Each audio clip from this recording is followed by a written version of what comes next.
Is. I mean, is it? I mean, you would think it'd be pretty clear. I mean, I don't know what else. I don't know who else we're talking about. But well, you've been in many markets, Doug. You got a lot of followers in different places. Perhaps. I mean, maybe your Astros followers are confused. Right? Not many of those I still have. Yeah. Well, they exist.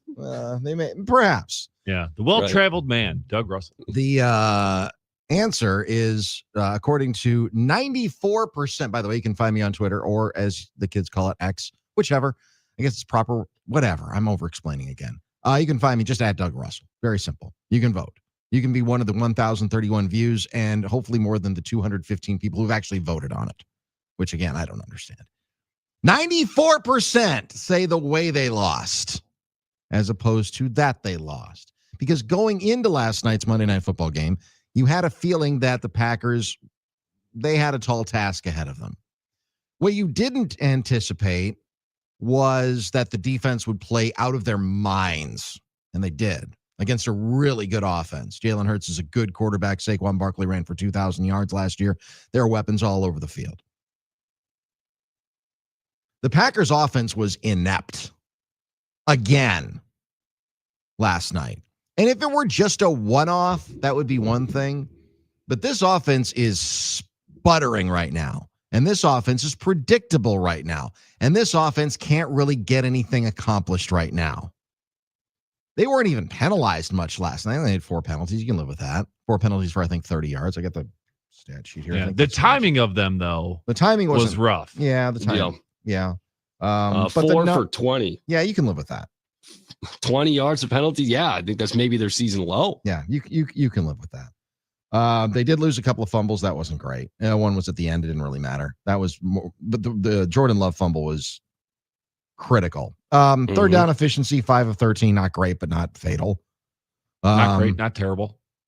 The Eagles were actually better on third down, a little bit, 7 of 16, so 43.8%. So again, not fatal for either team by any stretch of the imagination. This was just a poorly played offensive game because, again, it was so predictable. And the offensive line, I know that the Packers' offensive line is banged up. I get it, but, Jordan Love was under duress all night long, and the play calling was inconsistent except for when it was consistent. And when it was consistent, it's because the Eagles and I think everyone in the ballpark knew exactly what play the Packers were going to call because they call it all the time.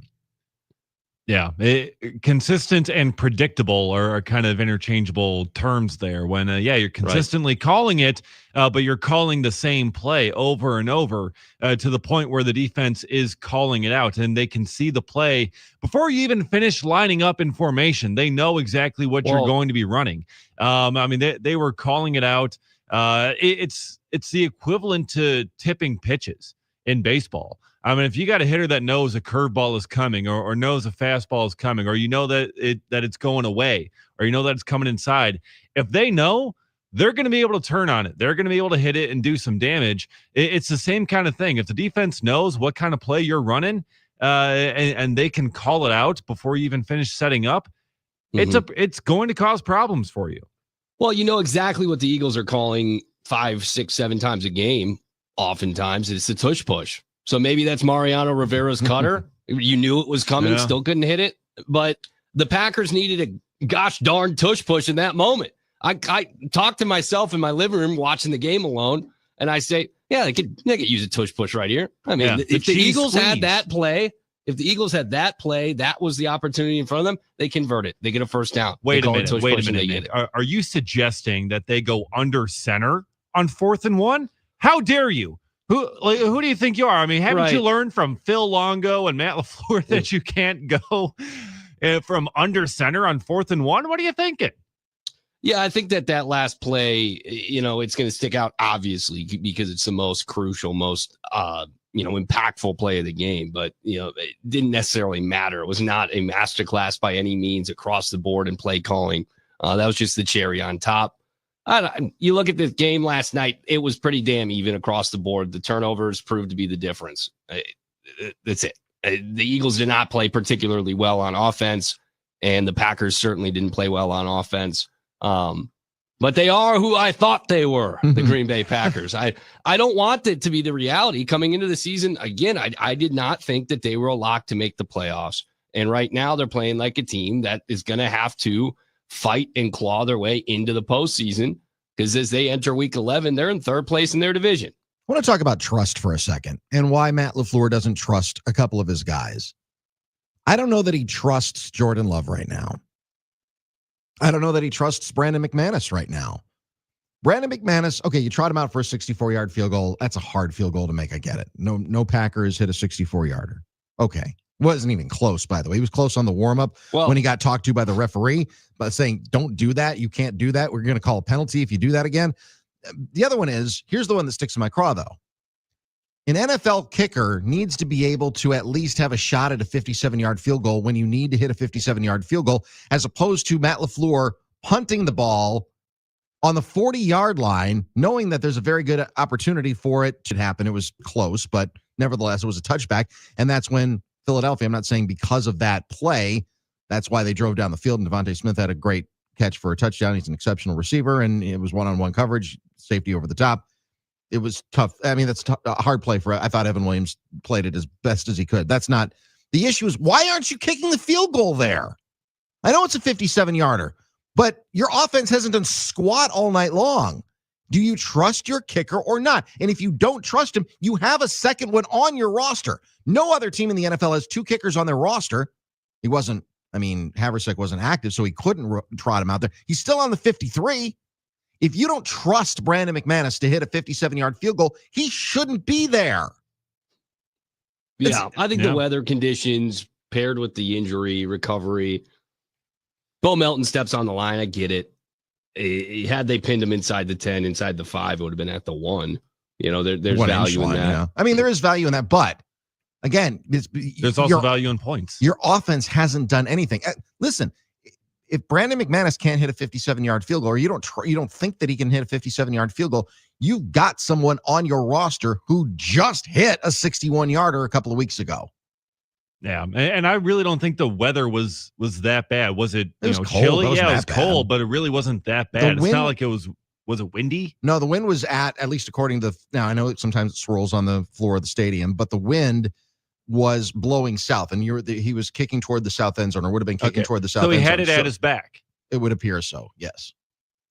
Then how about we kick? I'm with you, Doug. I mean, that's because I looked at the flag. I looked at the American flag in the north end zone, so it was on the other side of the field. It was at half staff because of Vice President, either that or Vice President Cheney. Whichever.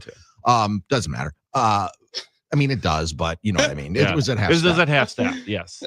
Or either Veterans Day, or do they put it at half staff for Veterans Day? Happy Veterans Day, they might, by the way. But yeah. Either way. Either it was for Vice President Cheney or for Veterans Day. Or the Edmund Fitzgerald 50 years ago. Probably not. Probably not. Could have been. Probably could not. Could have been. But it was blowing south, so it appeared as though he was with the wind. Yeah. So, but I did note it. Right. Exactly. So you got the wind at your back there, and yeah, if the injury is enough where it's like, hey, he can go, but his distance is a little bit more limited because of it. Maybe you keep him on IR. Maybe you keep him inactive until he can get that distance back because he's hit. McManus has a career long of 61. He's had the ability to hit from that distance before. So yeah, not trusting him there, not trusting him then. I mean, this is what we were talking about with the kicking controversy all week. If it comes down to it, a missed field goal, or an opportunity for a field goal that you don't take because you're not comfortable with McManus, it's just further sign that you should have gone with Haversick. It's just going to be more of a point of contention with how Matt LaFleur is handling this kicking situation. Because you have the two kickers, no one else has that right now, and you have to find a way to just have the one going forward. And it seems like they're trying to push McManus, but he's not ready for it. Yeah, it's really hard to kick in the cold. I mean, I'm looking it up here, and the denser the air, right? If we want to get into the science of it, he's injured. His career long came a handful of seasons ago in 2021 with a 61-yarder. He hasn't hit a 57-yarder since he was that season. I I get the point. And then they go down the field and they score the touchdown, right? I mean, that was pre-touchdown having been given up by your defense. Yeah. I'm not even mad about the touchdown because if Philadelphia at some point was going to score with all the weapons that they have on offense. The guy who caught the ball, won a Heisman Trophy a few years ago. He's not talentless. Yeah.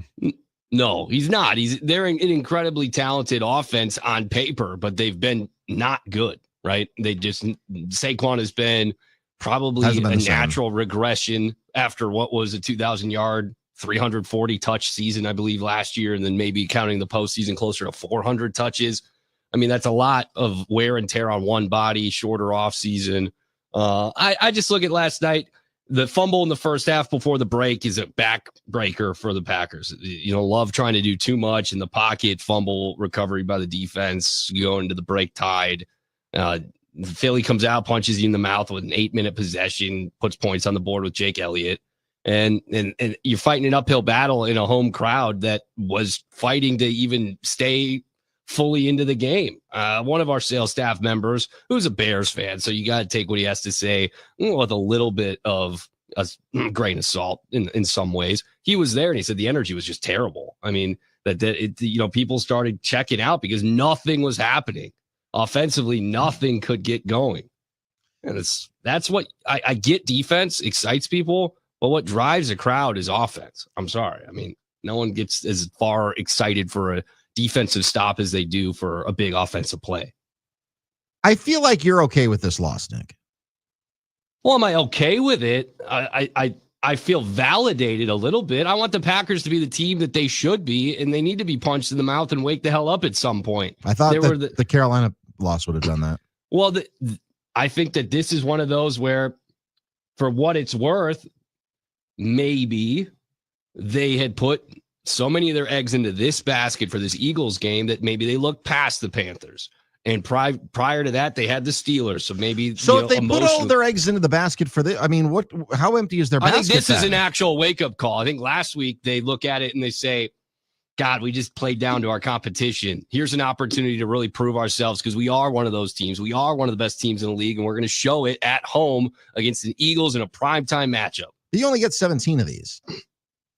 Hey, man, I'm not the coach. They got to figure out what their damage is. I just look at this group and I say, what's going to be more impactful at the end of the day? A game against a team at which you are trying to kind of measure yourself against, and a game against a team that I think that they just know they're better than the Panthers and that they didn't play well. So I'm not upset with the fact that they lost to now a 7-2 team. Philadelphia is an exceptional football team, defending Super Bowl champions. It was that the opportunity to win this game was there, and that once again, they didn't capitalize on it. And you can't hold the head coach blameless because there are some very specific decisions that were made that could have altered the course of this game. Even with all of the injuries that they had, the opportunity was there. Look, if the Packers would have just gotten steamrolled 35 to, 14 or something like that, at least they would have put up a couple of scores. I don't know. But it's just the way that they lost. The defense played out of their minds against a very talented Eagles team.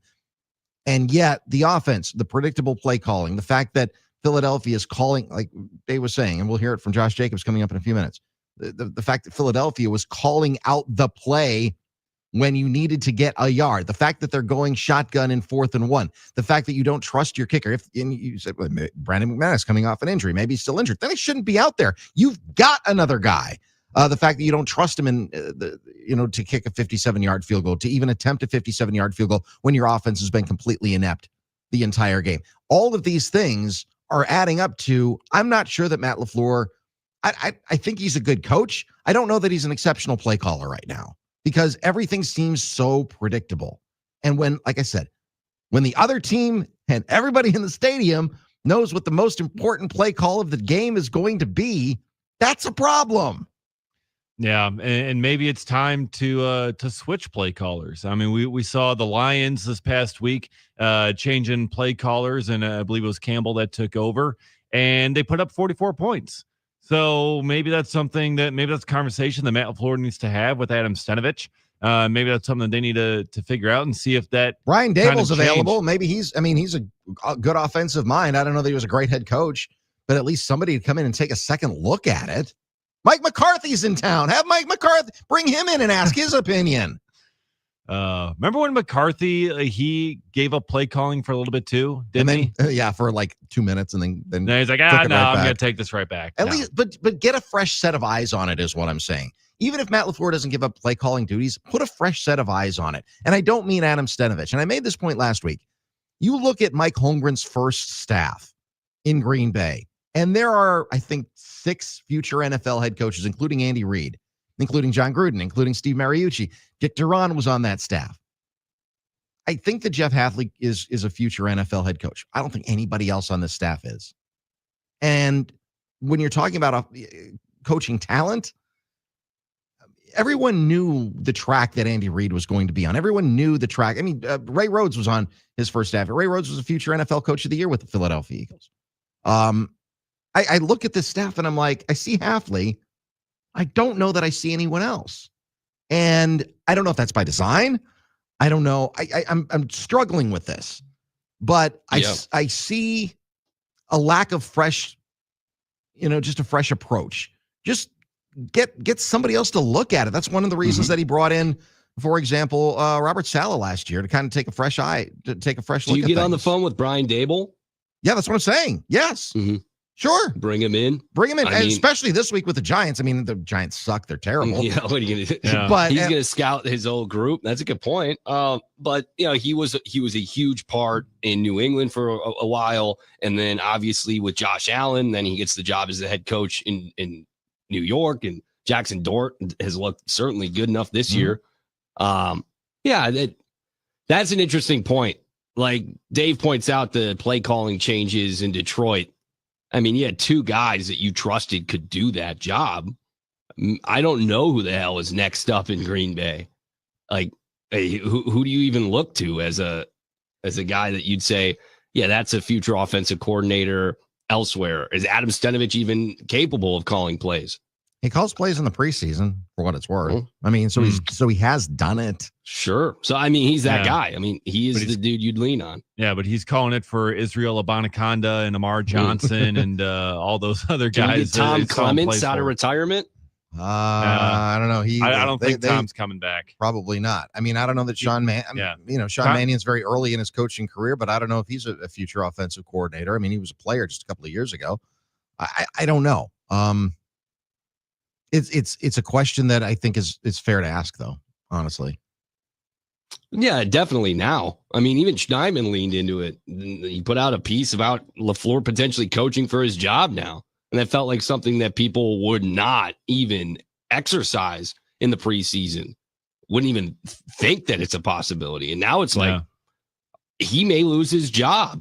Well, I mean, that's where we've seen the comments from Ed Policy, where he doesn't believe in lame duck contracts. And 1 year after this for LaFleur. So basically this year is that trial period for Matt LaFleur and Brian Gutekunst for their new boss. And Gutekunst has done his part in order to put together a really strong caliber roster. But Matt LaFleur, I mean, has he done his? I mean, this is Ed Policy's look at him for 1 year here as the head coach. And if it goes sideways, I mean, if you have more of the games like this where the play calling is predictable, where you have those wasted opportunities, wasted moments to get wins, I mean, what's Ed Policy supposed to look at? But here's the thing about Ed. It's not like he's new. He's been with the organization for 13 years. He's familiar with, he knows where the bodies are buried there. So he's formed an opinion. Yeah. Because we've had 7 years now to go on for Matt LaFleur. And still 7 years in, we're still seeing these issues pop up. Yeah, and Goody. I mean, Goody is in a position of far more comfortability, certainly in comparison to LaFleur. But I would think Aaron Banks has not been worth the squeeze. No, not yet. Nate Hobbs has been not good. You make a giant swing in the first round on Matthew Golden, and the jury is absolutely still out. He could be a star, and he was unavailable last night. Maybe he's a difference. But, I mean, some of the most significant moves from this past offseason have not been fruitful. And then there's Parsons, which is a debate that people are going to have for days and days and days until he has another monster performance. He did not perform to a level of great notability last night. Very effective. Huge part as to why Philly couldn't get anything going. But they don't have the counting stats. He didn't get the sack. And then last week, 0 pressures. against a Carolina front that had 3 backup offensive linemen, and he had never had a performance without pressure. So there's a little bit of pressure on Goody now, I would argue, as well, because, I mean, you drafted Jordan Love. Love deserved the contract he got. And, as you'll hear later in Bruiser's Bites, some of those, I think, talking heads on the national scale are not tooting the horn of Jordan Love today. Not big fans. 2 weeks ago, they were ready to put him in Canton. So, I mean, that's the thing. Take that all with a grain of salt. The NickLaylaw.com talking text line is open to you, 877-794-1973. We'll play back Matt LaFleur's comments from last night. Take a spin around the talking text line as well. You can find me on my Twitter or X, whichever you prefer, poll. The question is it that they lost or the way they lost? We're up to 229 votes, though. So there we go. I mean, I voted, Doug. I went and voted.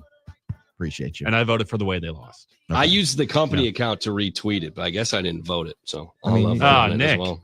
The one thing I like about Twitter polls is that they don't tell you what the results are before you vote. So yeah, I will say that the way that they lost is, I mean, it's got a majority of votes right now. We'll put it that way.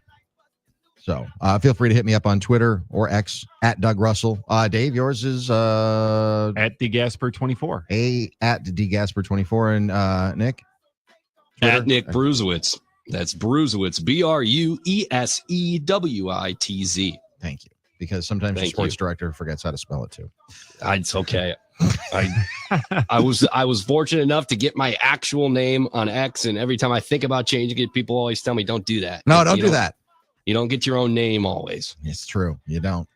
There was one guy who was squatting on mine. So I said, hey, if you're not going to use it, can I just have it? That's how I got it.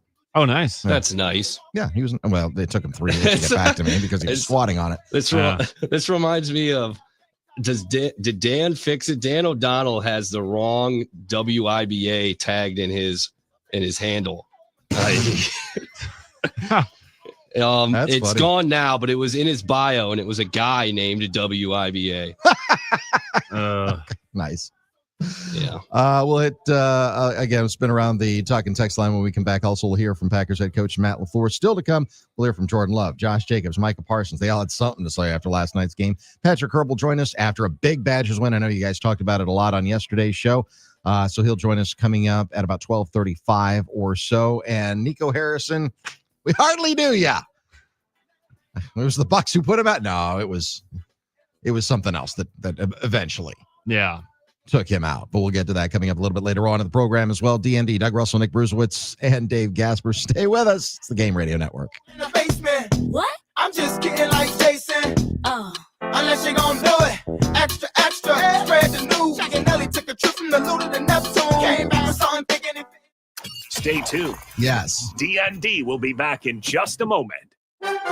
Green Bay with a tough loss to Philly at Lambeau. Four-man rush. Love steps up, throws left side, and it's broken up, incomplete. Blankenship over the back of Bo Melton, knocked it away at the 27-yard line of Philadelphia. A lot of those situational ball, we just weren't clean. Whether it was penalties, there was a drop there on a fourth down. I'll always look at myself first and foremost. Are we putting the guys in the right place? Do we have opportunities to throw completions? We are breaking it all down on the Game. Now, a year in rock spotlight, 1975. In June of 75, the Bee Gees released the LP Main Course, featuring a more dance-oriented sound, and delivered 3 hit singles, including the number 1 Jive Talkin'. In July, Fleetwood Mac shake things up. They add Americans Lindsey Buckingham and Stevie Nicks to the lineup and have a number 1 album. And Wings released the album Venus and Mars, which goes to number 1. Their U.S. tour features Paul McCartney's first live appearance in the U.S. since 1966. Our love is fine for all we know. For all we know, our love will grow. That's what the man said. So won't you listen to what the man said? He said. In August of 75, the Eagles' 4th album goes to number 1 and has 3 top 5 singles, including the number 1 title track, One of These Nights. And the boss, Bruce Springsteen, is featured on the cover of Time magazine, and Born to Run becomes his breakthrough album, reaching number 3 in the U.S. Come on with me, chance like us. Baby, we were born to run.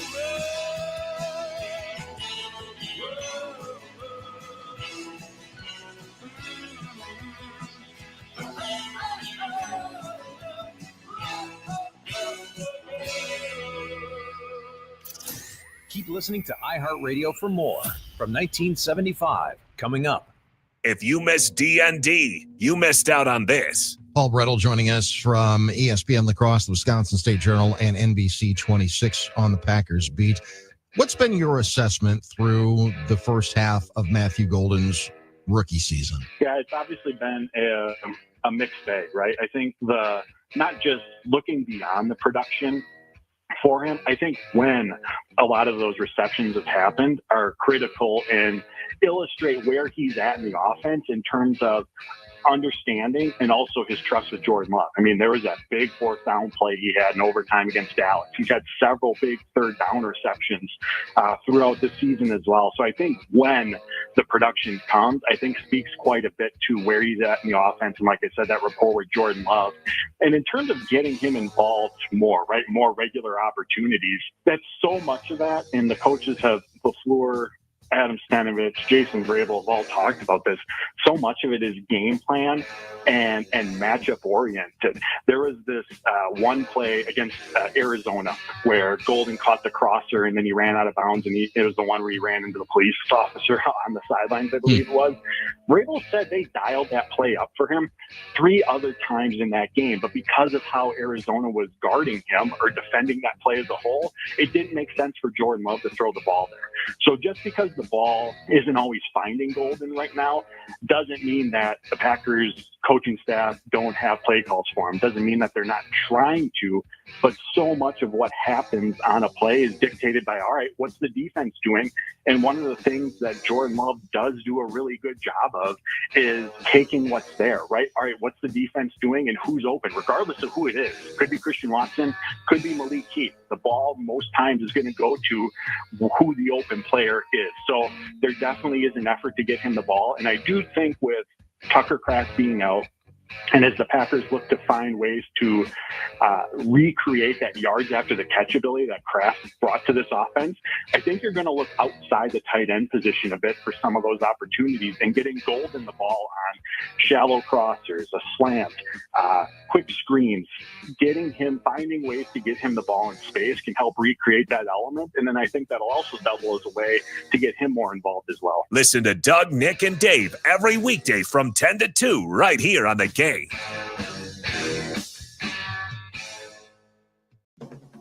iHeartRadio goes one-on-one with Sir Elton John to reflect on how radio can ignite the imagination. You know, I grew up in an era, and I'm so grateful, after the war, the Second World War, where radio and records were primary source of music. But for me, listening to a play or listening to the radio and hear someone talk and reading a story, you had to use your imagination, like you do when you read a book. You read a novel and you read a story and you imagine what's going on. And your imagination is the most valuable asset you will possibly have. Keep listening to iHeartRadio for more Elton John and all your favorite artists.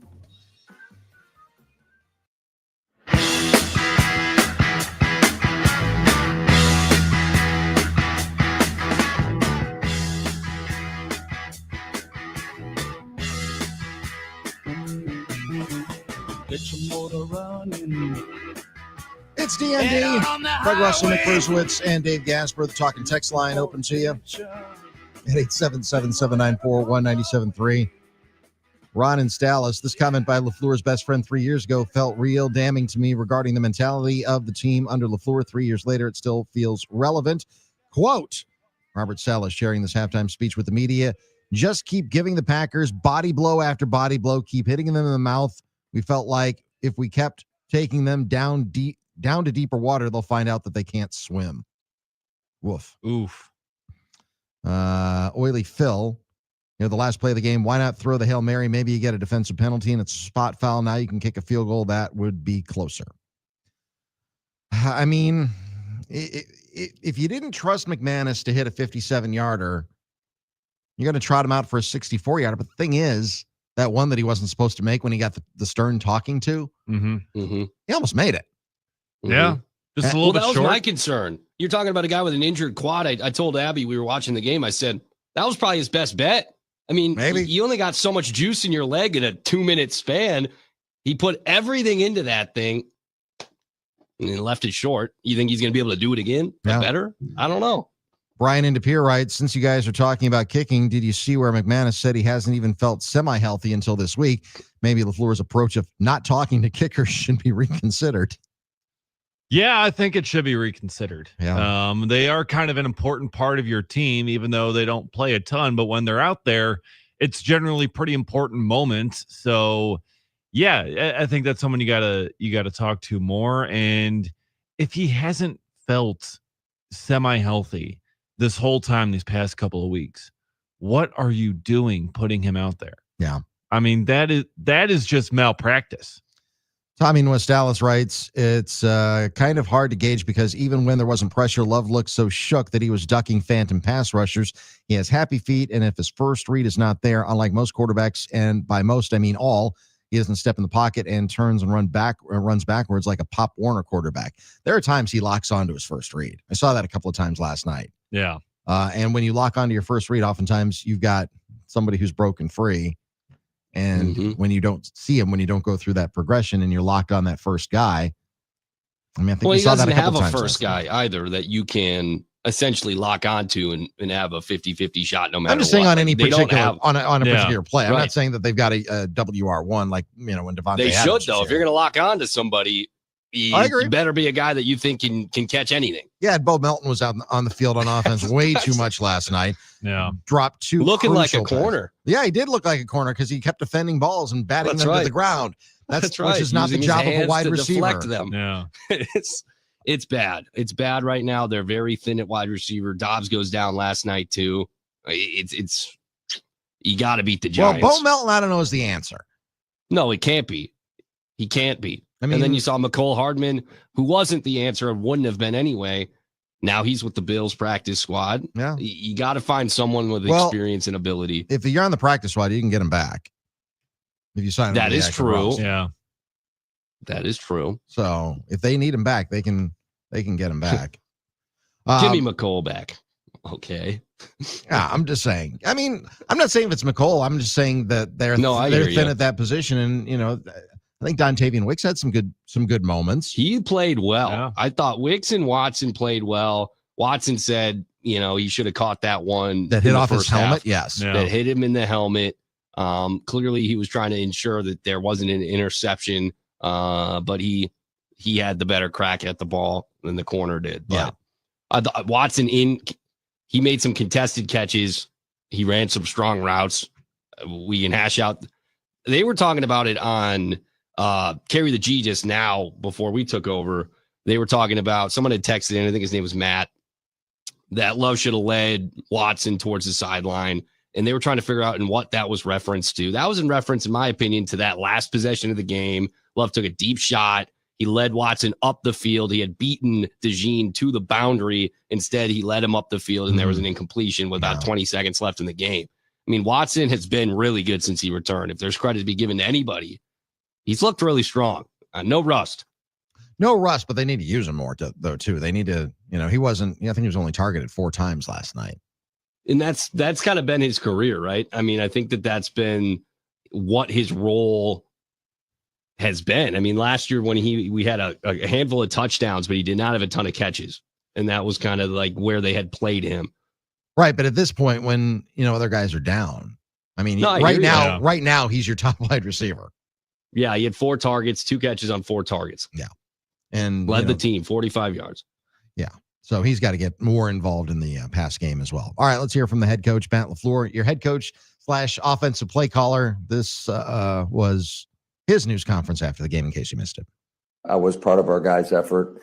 I thought they battled for 4 quarters. We knew it was going to be a 4-quarter fist fight. And I thought our defense was outstanding. And unfortunately, just too many mistakes offensively to overcome it. And, I've said this many times, you hold good football teams to 10 points. You should win the football game, in my opinion. But obviously didn't do enough offensively. And, we got a short week. Can't feel sorry for ourselves. We got to figure it out and come back and be better. Matt, what did you want to do offensively going into this game? Where did you think you could? Well, we wanted to try to establish the run game and try to build off of that. I thought there was some moments where we did a decent job. but ultimately it wasn't enough. It seemed to me that when we got in some of those critical moments, it wasn't necessarily the first and second down. It was more the money down, like third down, fourth down, where we just malfunctioned. You're fine with Jordan trying to throw the ball away there on the fumble, so he doesn't take the sack to push you out of field goal range. Yeah, I mean, I got to go back and see it. However, the guy's battling, so it's not for a lack of effort. Obviously, you'd rather take a sack than fumble the ball, but I know he's trying to get rid of the football and do everything in his power, and it is what it is. On the second last series, after Love must wait for 9 yards, you had 4th and 1. Did you consider calling a timeout there? We did, but we also were trying to preserve as much time as possible. I mean, shoot, we had a chance at the end of the game right there. Took a shot. Unfortunately, came up. It was incomplete to Christian down the field. But yeah, that definitely crossed my mind. I just thought 4th and a half a yard or whatever it was, 4th and a yard. You got to be able to convert in those situations. We'd done it earlier in the game and just didn't get it done. And that's extremely disappointing. What's in the big picture? What's gone wrong offensively? I mean, you guys scored a lot of points in a lot of games to start the season. Last week. Yeah, it's been very, very choppy, I would say, as of late. So it's mid-season. I'm sure you would like your guys to be ascending too. Why has it gone the wrong direction? That's a great question, Bill. I don't think I'd be answering the question if I had the answers for it. I think when you look at it, like I mentioned, just a lot of those situational ball, we just weren't clean and had, whether it was penalties, there was a drop there on a 4th down. I'll always look at myself first and foremost. Are we putting the guys in the right plays? Do we have opportunities to throw completions? I don't think it was. They played soft zone the majority of the game. I would say in the second half they started to man us up a little bit more, and they're just kind of waiting for you to mess up. And unfortunately, we messed up way too many times. You played Melton quite a bit. Has he not been practicing well, or what did you like about having Melton out there ahead of him most of the night? No, it wasn't necessarily that at all. It was just, just how are you going to use your receivers in certain situations? Bo is a guy that we've used to take the top off quite a bit. And it just, I would say there was a lot of guys kind of in and out of the lineup. I mean, obviously we've been, had a few injuries at that position, and it was kind of a free-for-all. I would say the majority of that second half of who was in, who was out. We're running some deeper development stuff to try to open up, that mid-range passing game where we thought we could take advantage of. And it was somewhat successful at times, but I would just say it's a byproduct of just guys, Rome goes down, and you just have different guys running in and out of the lineup, and just how you're using those guys. What happened to Dobbs? I'll be honest with you, Rob, I don't have a ton of information right now. I just know that he was ruled out, and they said he was not going to be coming back. Matt, it's obvious when Tucker Kraft goes down, he's a focal point of the offense. Sure. You just talked about the intermediate game. He's a big part of that. You play a lot of 2 tight end sets tonight, not nearly as much for obvious reasons. How do you, as a play caller, have to adjust, not only that he's not there and the production he brings, but also just going to different personnel packages and how that affects the way you I think that's something that obviously we're struggling with finding the right solutions right now. So we got to take a long, hard look at that and come up with a better plan. Bottom line, you score 7 points in this league, you're probably not going to win many games. So that's give them a lot of credit. I thought they did an outstanding job. That's a good defense. They got really good players over there. I think Vic Fangio, you guys know how I feel about him.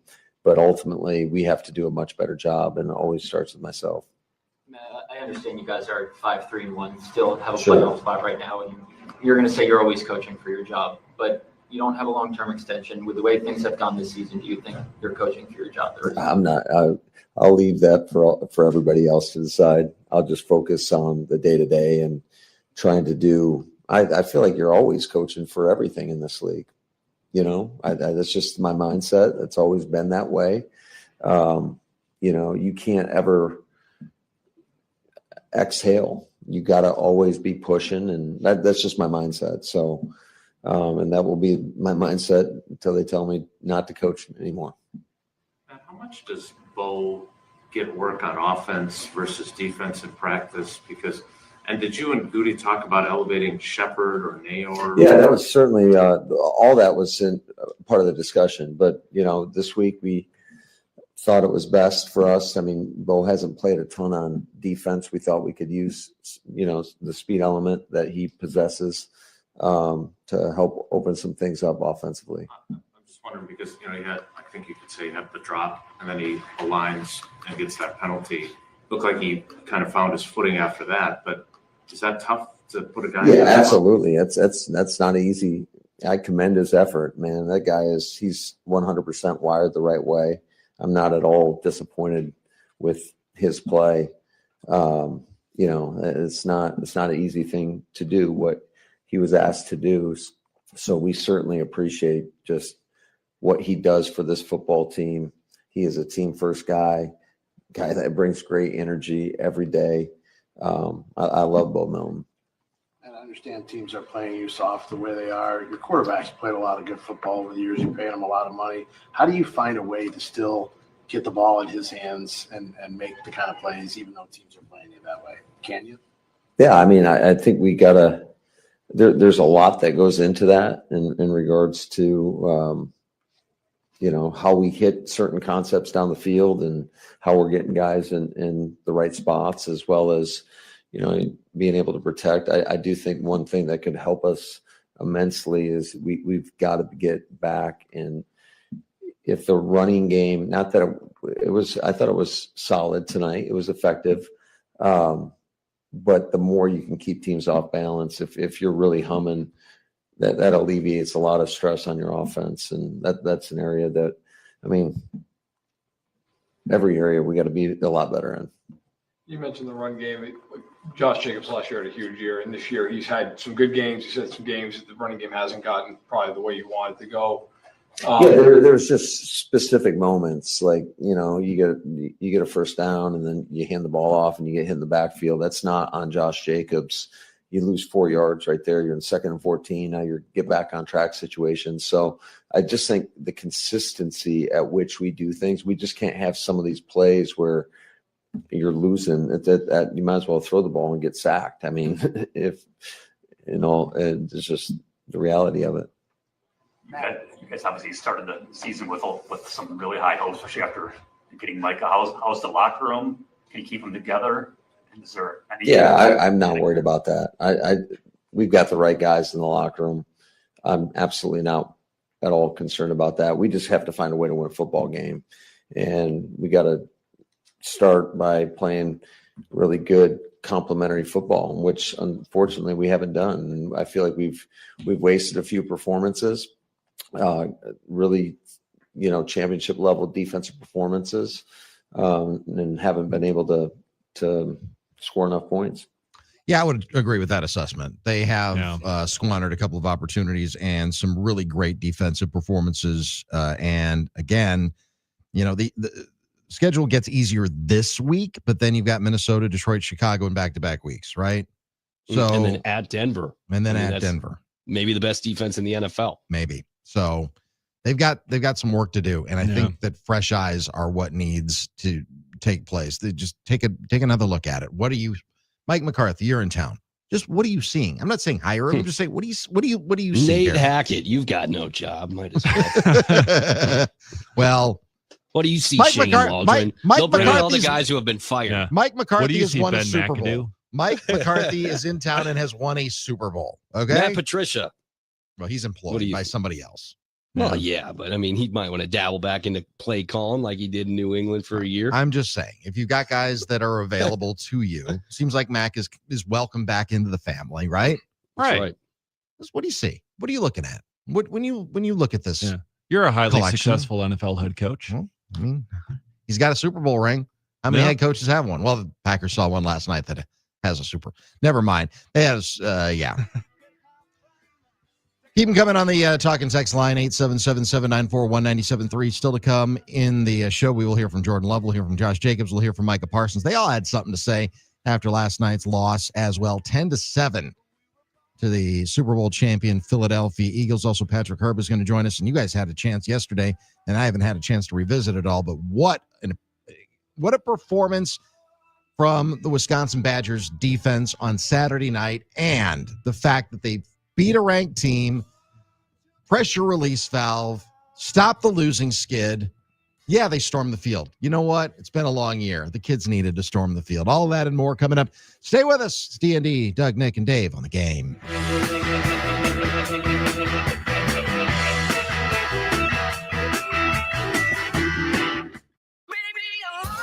Want to watch D.N.D? They're live on YouTube, Facebook, and X right now. I like him even more. Just search 97.3 The Game.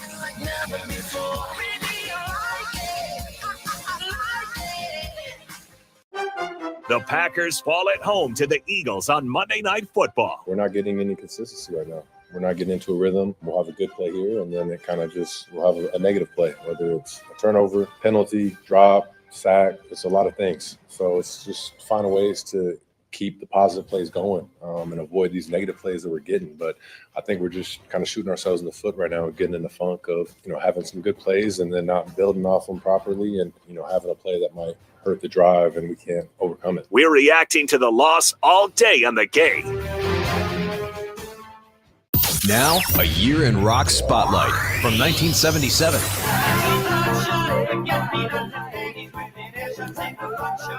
In February of 77, 60s band leader Manfred Mann has a new band and scores a U.S. #1 hit with a cover of Bruce Springsteen's song Blinded by the Light. In March, Foreigner released their debut album. It goes to #4 in the U.S., driven by 2 top 10 singles, Cold as Ice and Feels Like the First Time.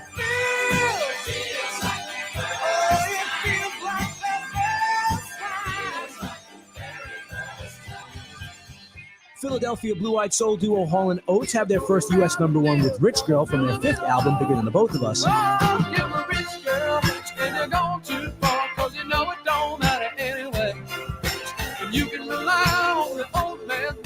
Fleetwood Mac's album Rumors is released. It's their 2nd #1 album in a row in the U.S., dominating the charts at #1 for 31 weeks. It spawns 4 top 10 singles, including the #1 Dreams. When the rain washes you clean, you know.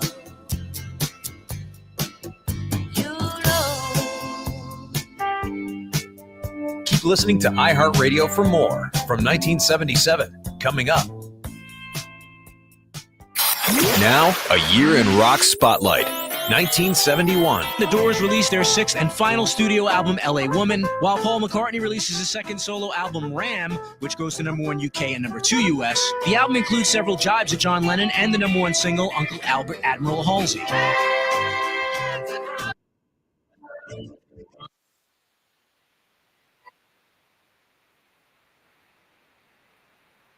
Marvin Gaye releases his concept album What's Going On and has 3 top 10 singles. And Rod Stewart's 3rd solo album goes #1 and has a #1 single, Maggie May. Maggie, I wish I'd never seen your face. In July of 71, The Who releases Who's Next, that tops the charts in the UK and goes to #4 in the US.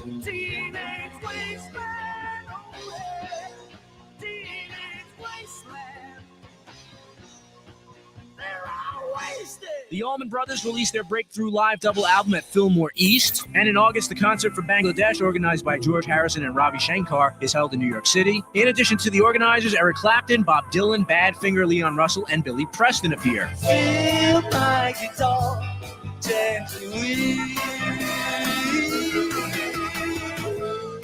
Keep listening to iHeartRadio for more from 1971. Coming up.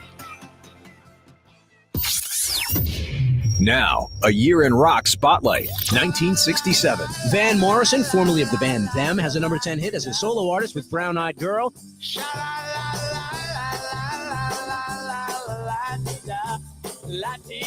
In July, LA band The Grassroots score their first top 10 hit with Let's Live for Today. And UK supergroup Cream, featuring guitarist Eric Clapton, tour the US for the first time. in the sunshine of your love. And in September, Janis Joplin's band Big Brother and the Holding Company signed with Columbia Records and released their debut album. October of '67, Memphis band The Box Tops, including 17-year-old gravel voice singer Alex Chilton, have a #1 hit with The Letter. Yeah, get a ticket for an aeroplane. Ain't got time to take a fast train. Lonely days are gone, I'm a going home. My baby just put me a letter. My baby just put me a letter. And in November, the first issue of Rolling Stone magazine is published in San Francisco, featuring an interview with John Lennon. The Who have their first and only U.S. top 10 hit with I Can See for Miles. In December, they smashed their instruments on the Smothers Brothers TV show. Keep listening to iHeartRadio for more from 1967 coming up. Touchdown, Wisconsin! Join us Saturday. The Badgers are in Bloomington to take on IU. Our coverage begins at 9 a.m. Now we'll get rolling on your home for Wisconsin Badger football. 95.7 Big FM.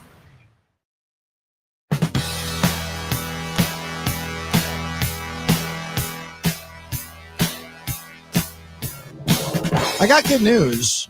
We are going to, the three of us, pool our money together and come up with the $3.7 million for Aaron Rodgers' house in Hobart. So we'll have a place to stay in Green Bay. Let's go. We're going to put an offer in later on today. I'm looking on the. I got $20. Great. All right, Nick, we're almost there. Going to need about 3.6 from you. We're only one parlay away, boys. Yeah, That's there all we I have go. to say. It is a really nice house. I know we tried to sell it to Micah Parsons, but it's got about a 5-car garage, nice lawn out back. He's got a fire pit out back.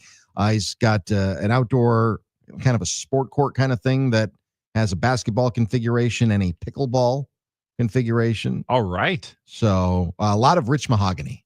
So All right. It's very smells of rich mahogany. It does smell of rich mahogany. That's how he weakened that Achilles, by playing pickleball. I don't know.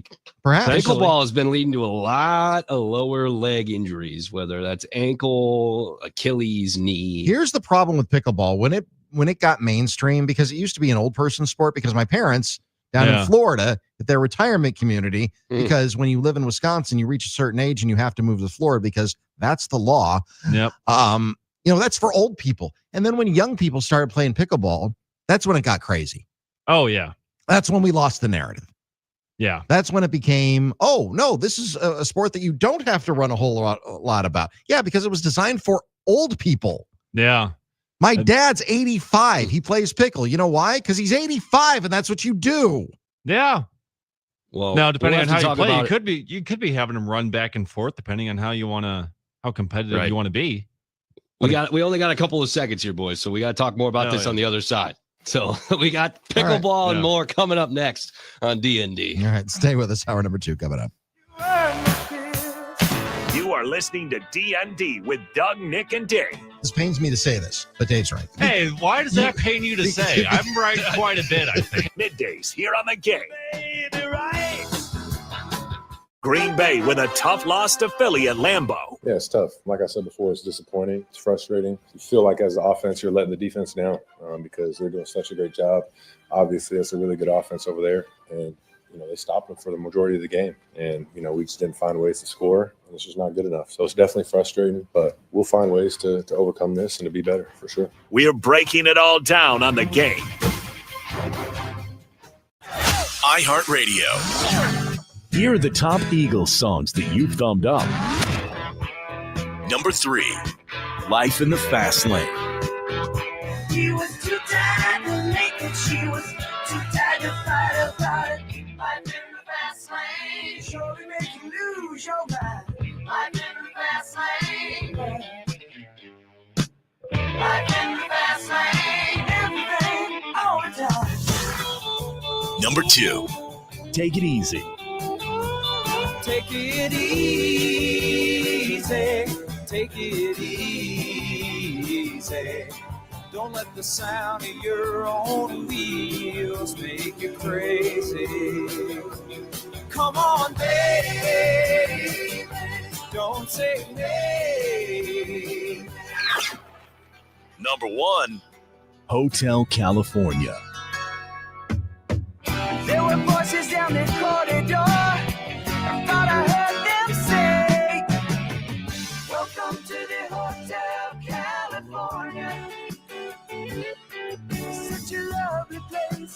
lovely place, such a lovely face. Hear more from the Eagles and similar artists now. Search for the Eagles on iHeartRadio. All your favorite music, all your favorite stations, all free. If you missed Drew and KB, you missed out on this. Today we welcome Steve Post to the program. Not everybody can say they ran in a sausage race. The Padres were playing the Brewers, and I was following the Padres around the country. Then I got to know those guys really well, so I remember I followed them up to Milwaukee, and the manager was Bruce Bochy. I had the wildest time with the Padres about a week before that in Miami, and I threw Bruce Bochy's minibar out of his hotel room window and destroyed it, and it caused $467 of damage. So Bruce Bochy sees me, and he says, Polizzi, you owe me $467 for a minibar. And we had a meeting. You're not allowed to stay in the same hotels as us anymore. The traveling secretary banned me from staying in the same hotels. That's awesome. So I was in Milwaukee, and that day, Bochy says to me, why don't you come down and sing to the players in the dugout? So I sang this song called 98 Pounder. And then he said, why don't you go out in the field and shag fly balls while Tony Gwynn takes batting practice? So this was like Ferris Bueller's Day Off for me. I went out and I'm sitting there, and these security guards come up to me. They go, are you Steve Poltz? And I go, yeah. And they go, oh, they want you to come sit by Jerry Coleman while he calls the game. And Jerry Coleman was the voice of the Padres. And Jerry Coleman, legendary guy, managed the Padres a little bit and then became the voice of the Padres. So they let me sit by Jerry Coleman while he calls the game. Oh, that's so cool. I did that, and then Jerry Coleman was laughing. I had him smiling. He goes, hey, how would you like to sit next to the Uke next inning? So he brings me in. I get to sit by Bob Uecker. I'm sitting there with Uecker. He couldn't have been kinder to me. And then a security guard comes back up. And he goes, hey, they want you to run the sausage races in the 7th inning. And I go, are you kidding me? What a day. And so this truly was amazing. And Poltz becomes Polish sausage. I go out there, and out of 5 sausages, I took 5th. Drew and KB are talking sports and stuff every weekday from 2 to 6, right here on The Game. iHeartRadio goes one-on-one with Peter Gabriel to reflect on the WOMAD Festival's evolution. We initially started this WOMAD Festival in 1980. The first one was 82, and it was very naive enthusiasm for some of these strange and wonderful things we were hearing. And as a failed drummer, I was hearing grooves that I fell in love with, which seemed a lot more alive than what I was hearing on the radio. As a singer too, these wonderful voices, and it's still continued that way. And it's a lot more difficult, because the demise of the music business and record stores has made it extremely difficult for any minority interest label. But we work hard to focus online activities, and there is still, happy to say, a good audience, and the WOMAD Festival is, I think, like a lot of live parts of the business, actually flourishing, even though the records are not doing as well. Keep listening to iHeartRadio for more Peter Gabriel and all your favorite artists. More attention, please. We are The Game and the home of D.N.D. with Doug, Nick, and Dave. Weekdays from 10 to 2, live 24/7 on the iHeartRadio app. Watch the show on YouTube, Facebook, and X by searching 97.3 The Game. He's very knowledgeable, very intelligent guy, very personable guy. Here's Dave Gasper. All right, well, the Packers had chances late in the fourth quarter, 4th and 1. What are the Packers going to run? Eagles defensive lineman Moro Ojomo knew.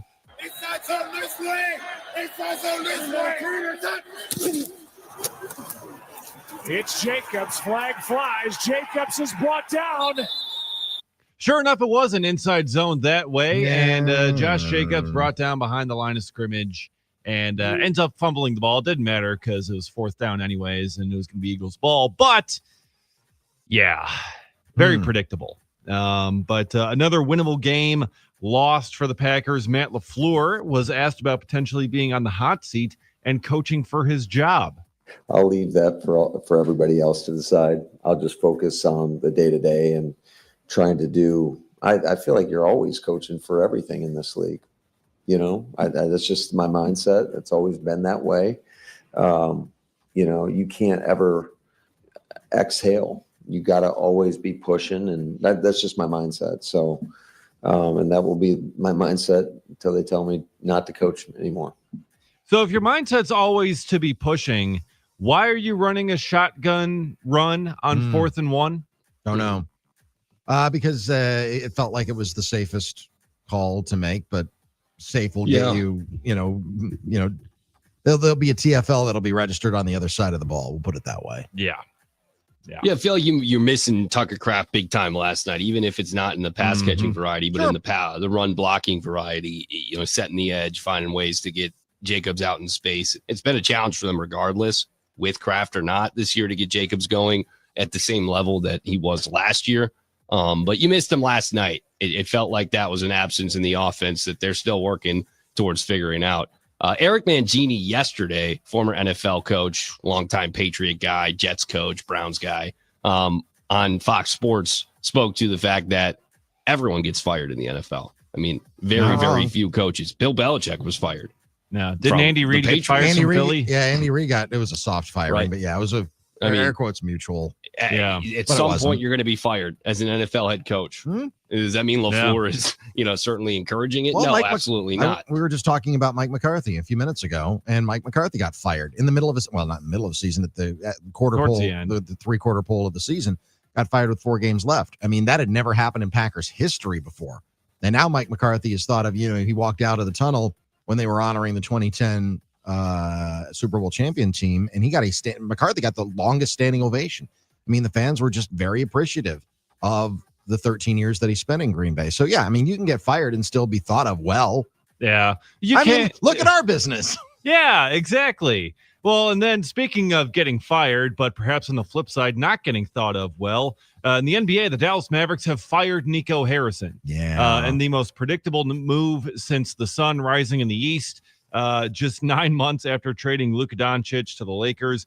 And I'm hearing reports that Mavericks fans have gathered outside of American Airlines Center and are singing songs. We have a live feed. Let's listen in. Let the joyous news be spread. The wicked old witch at last is dead. Old fans. Wow. I thought maybe something like the Hallelujah chorus, perhaps. Something like that. Yeah. But also, Wizard of Oz, they are so happy that he is gone. Finally. Well, I mean, you engineer one of the worst trades in sports history, and that's what's going to happen. But it was such an unforced error. I mean, the worst trade in Bucs history, without question, is the Ray Allen trade. Yeah. Because it was an unforced error. It's not like the Kareem trade where Kareem came to the Bucs and said, "You got a year to trade me. I don't want to be part of a rebuild. Nothing against you guys. I've loved my time here, but it's time to move on. And you guys need to figure it out." It wasn't like that. It was completely unforced with Ray Allen. It was completely unforced, with Luka as well. It just didn't make any sense. Yeah. Yeah. No, it's very interesting. And the benefit of whoever replaces him at general manager is that you have what is many expect to be a budding young star in Cooper Flagg and some pretty good vets in Kyrie and Anthony Davis. You don't have the history, and you don't have Luka the baggage being on the right. Yeah. And you just, if you can hit the reset button, Men in Black, flash to the eyes and don't even know the trade ever happened. The Mavs are a good roster. Yeah, it's just the fact that they had one of the best players maybe to ever play the sport in his prime, and you traded him away. Yeah, and lost to the Bucks, and they're in 14th place in their conference. So off to a rough start. And when the team president admits to a fan yesterday that it was a mistake to make that trade, and then when we see the reports this morning that Nico Harrison is going to get fired at a 10 a.m. meeting that he has, and it's only like 9:25. It's like, wait a minute. Nico refreshing his feed. Yeah, he's like, wait, what? That's happening? What that meeting's going to be? Yeah. I mean, he probably had a feeling, but also, hey, you got a half hour while you're still the GM before that meeting. Maybe just go scorched earth. Just trade Cooper Flagg out. Trade trade anyone else. Trade Anthony Davis. Because why not? You got a half hour. You're getting fired anyways. Have you ever been in a position where you knew that you were going to get fired? Well, sort of. No. A couple of weeks ago, but well, I mean imminent that it was going to happen that day. No. I had it once. Okay. And I can only feel like it's when the warden says afterwards that he went peacefully and he didn't put up a resistance when when somebody went to the chair or the the gallows, the gurney, if you will. Yeah, it's like you just have this sense of resignation. It's like, you know what's going to happen. You just kind of walk in and you know it is what it is. You get chopped, you get taken out, you get fired. You know, it's just kind of one of those things where it's all right. I know it's coming. Yeah. There's nothing. Just like, when De Niro called up on the phone and wanted to know whether or not Joe Pesci had to go with the Getting Made, and on the guy on the other end of the phone says, he's gone, and there was nothing we could do about it. That's just it. There's nothing. There's nothing you can do about it. So you didn't go down swinging? Nope. Nah. Nope. You didn't grab coffee packets and a bunch of different things. Different things that you can steal. No, I've game planned a few machines, times. Yeah. I've game planned a few times. I mean, okay. I've got some tricks up my sleeve that I'll pull if I need them. But, okay. Oh, okay. Well, watch out, Monica and everyone out there in Madison. You feel sad about it, but you also know that. Did you get severance? Yeah, I did. That's huge. That's huge. I mean, that's not on the table for Dave and I right now. We ain't getting the dime of that. That's what had happened. Not really available. I was a COVID cut. I knew that it was coming. There were other people who got it as well, but the company was heavily invested in things that weren't happening right now because of the pandemic, and I knew that it was. When they call you in, they say we need to see you at 10. It's like, yeah, but I've got this thing at 10:30. It's like, let's just see you at 10. Let's just see you at 10. It's like, I got you. Gotcha. Okay, Makes sense. I will. Okay. I will see you then, and I will bring a box. Yeah. Who else had to bring a box as they were dealing with the firing? Brian Kelly. So there is a new chapter to this Brian Kelly saga because LSU and Brian Kelly, this whole thing could not have been fumbled much worse. But Brian Kelly is now suing LSU, saying that the university told him they are now seeking a for-cause firing to avoid paying the $54 million buyout. They have not formally terminated him yet, apparently, and they now believe that they have a reason to fire him for cause, and they're trying to get out of paying that massive buyout. Interesting. So now Kelly is suing the university. So this will be fun. Well, I wouldn't put anything past. I mean, who's running the show over there? Because they fired the athletic director at the behest probably of the governor, who I will always maintain probably has other things that should be on his plate before the football team of the state university. I mean, you're running the whole state and apparently not very well. But I would be interested to know what for cause would mean because, as they say, there will be lawyers. There will be lawyers. Absolutely. And if you're going to fire a coach, you got to honor the contract. That's just it. Yeah. And their negotiations have stalled recently. They're trying to get him to take a lesser figure, and Kelly's they offered him $25 million, $30 million in buyouts instead. That and would Kelly be said no. You're gonna pay all of it. I'm not leaving $25 million on the table. No, I mean, why would you? Yeah. If somebody's going to fire you, you're going to take everything that they're going to give you. And if it's spelled out in a contract, a legal binding contract, which maybe they don't believe in Louisiana, I don't know. But if that's what's spelled out in the contract, you have to honor it. That's it. And, I'm not only going to sue you, I'm also going to sue you for court costs. Yeah. Add it in. So there will be lawyers. We can run this thing up if you want. Also, just circling back for a split second to Nico Harrison. Are you guys aware of the stat line that Luka's been posting this year? I knew he's been incredible, but he's posted 37, 9, and 9. Oof. Well, that's not 37. That didn't help Nico's cause 9. now, did it? No. What's Anthony Davis posting? Not that. I can tell you he's not averaging a 40-point triple-double. It's been exceptional. There have been some conversations about how the hell the Lakers are going to be able to gel when LeBron comes back and you kind of take the ball out of Luka's hands on occasion. No. When LeBron comes back, I'm sorry, at this stage of the game, with all due respect, does LeBron come back to them is the question people are trying to pose now. I mean, he's 41 years old. If he wants to come back to the Lakers, I mean, he's going to be a role player because he's not this. Listen, Father Time's still undefeated, and I will maintain forever that LeBron doesn't have anything to apologize to anyone for his unbelievable career. That having been said, at 41 years old, when you got Luka in the lineup and he's putting up the numbers that 37, 9, and 9. And you have sciatica. Sorry, LeBron, you are now a role player. That's just the way this has to go. Yeah. AD is currently hurt with a calf injury. Of course he is. As we know, he didn't play last night. He's averaging 20 and 10, and he's got 1.3 blocks per game. I mean, he's fine. When he's in the lineup, he's in the lineup, but he's also got the injury history that he has. He's 6 years older, 7 years older than Luka. He's 32. Luka's 26. So it was a terrible trade. I think that it's really hard to ever justify moving a player of the caliber of Luka. Like, I don't know if you could have made any trade.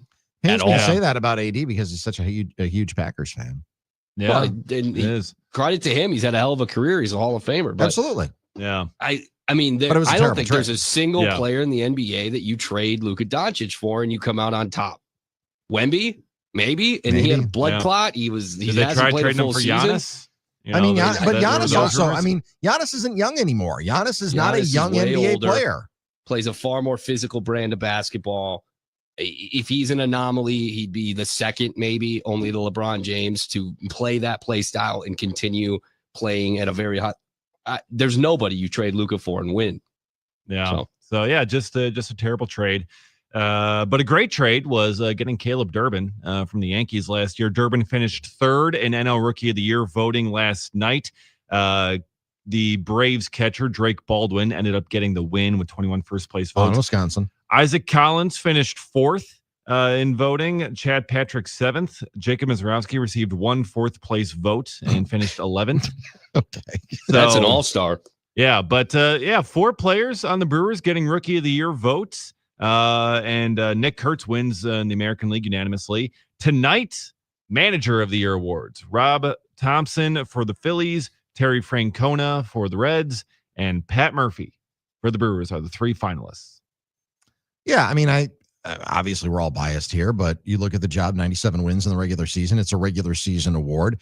I think Pat Murphy should be the front runner. I know it's hard in back-to-back years. That usually doesn't happen. Terry Francona, who's had an incredible career, thought he did a really good job with the Reds this year. They got to the postseason. I believe Bobby Cox is the only one ever in the National League to win consecutive, and that was in the early 2000s. Okay. Yeah, Kevin Cash was in the American League. A couple years ago.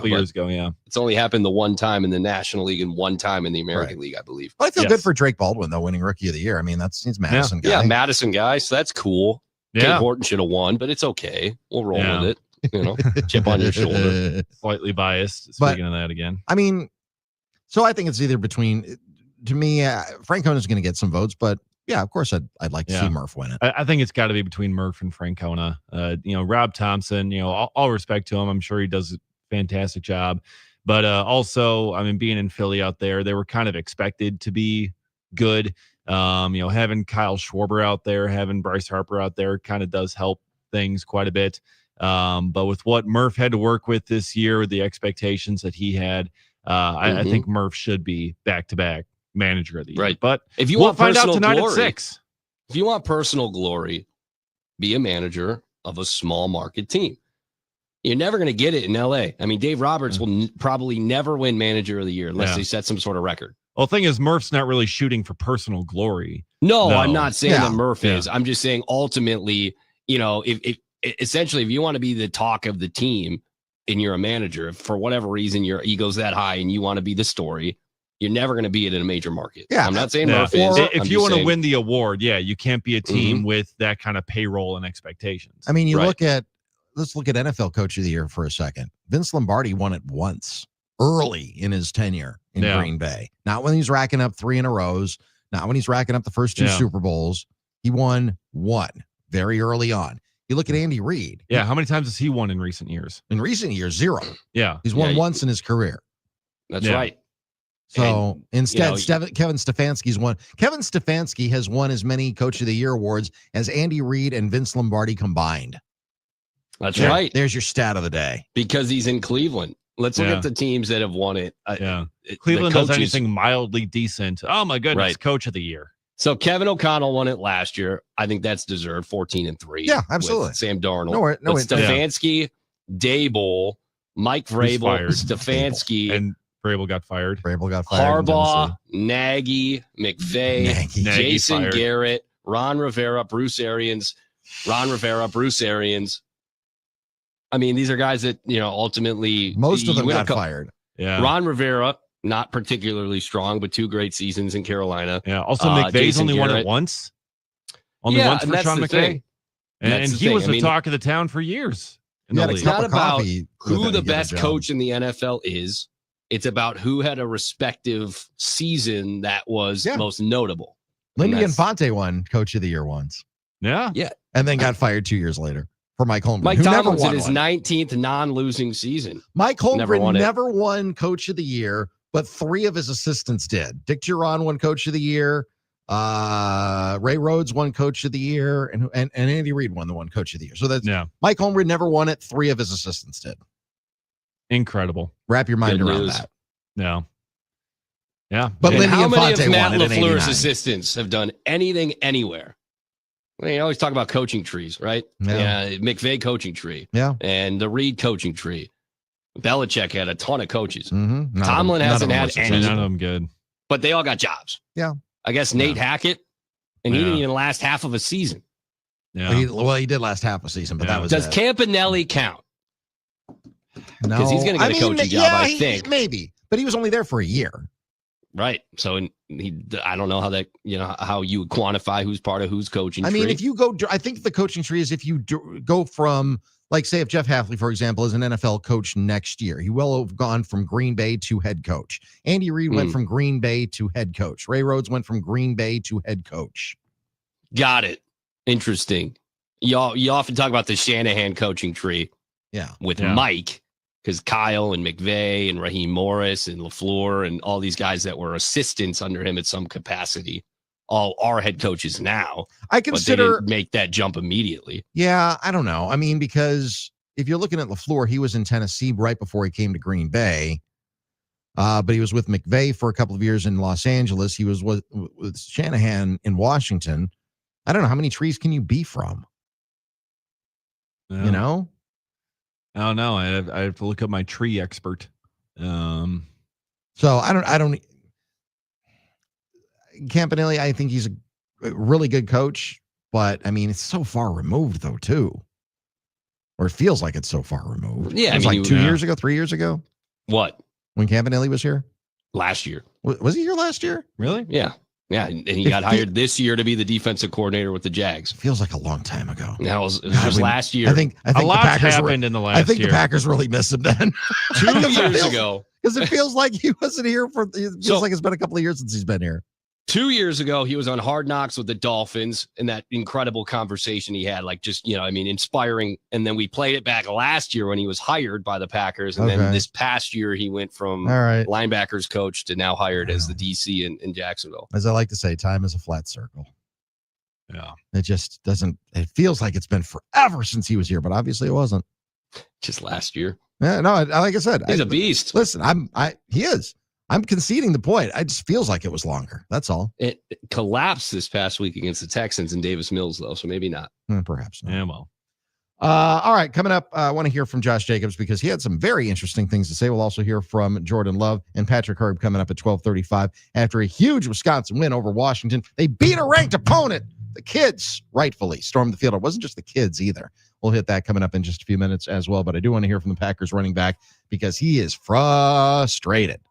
And we will find out exactly how frustrated he is coming up next. It's D.N.D. Doug Russell, Nick Bruzewitz, Dave Gasper on a loser sandwich Tuesday.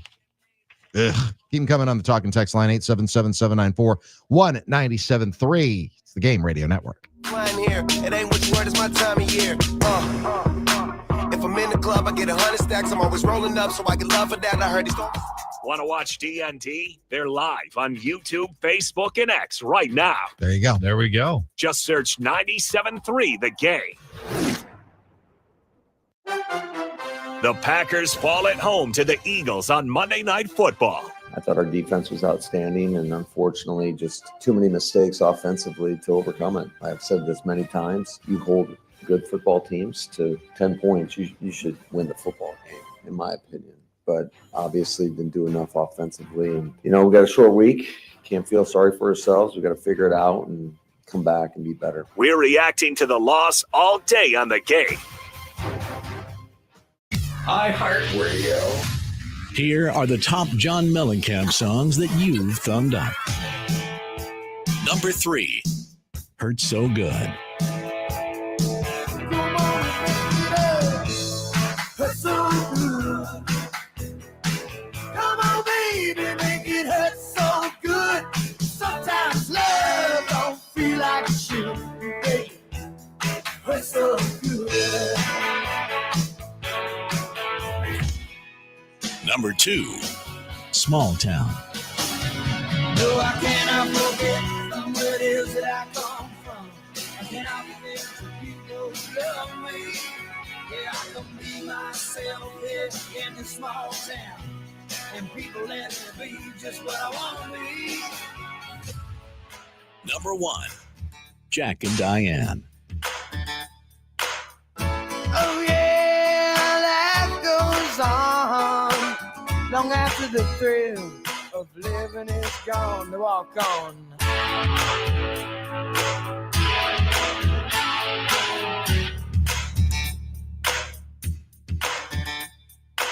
Hear more from John Mellencamp and similar artists now. Search for John Mellencamp on iHeartRadio. All your favorite music, all your favorite stations, all free. Don't miss D.N.D. middays here on the game. You can't go back in time, but when the hiring happened, it was universally hailed as a coup. Wisconsin got a coup. They got the best coach available. They got the best coach who wasn't even available. They got the best coach in the country. He was the AP National Coach of the Year, the reigning AP National Coach of the Year. He had just gotten Cincinnati from a group of 5 conference into the college football playoff before it had expanded. It's easy now to go back on it and say it was a mistake. That's the easiest thing in the world to do. But at the time is the only time that you can make that decision. We don't live in a world where you can go back in Marty McFly's DeLorean and go back and change things. That's not how the time continuum works. But what you can do is change the course of history moving forward, however that may be. It's easy to go back and say, you know what, that decision should have been different and you screwed that up. But when the whole world is telling you that it's the right decision and that it's a home run, that it's a grand slam, that anyone else would do it, I just can't get on board with people saying that McIntosh should be hammered for hiring him in the first place. D.N.D. with Doug, Nick, and Dave. Middays here on the game. Now, a year in rock spotlight from 1977.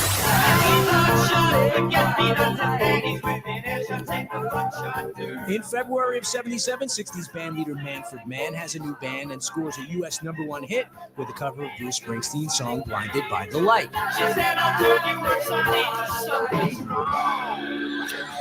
In March, Foreigner released their debut album. It goes to number 4 in the U.S., driven by 2 top 10 singles, Cold as Ice and Feels Like the First Time.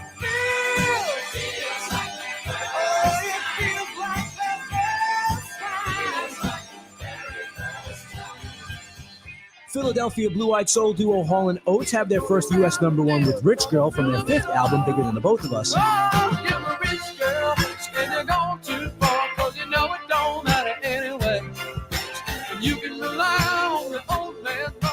Fleetwood Mac's album Rumors is released. It's their second #1 album in a row in the U.S., dominating the charts at #1 for 31 weeks. It spawns 4 top 10 singles, including the #1 Dreams. When the rain washes you clean, you know.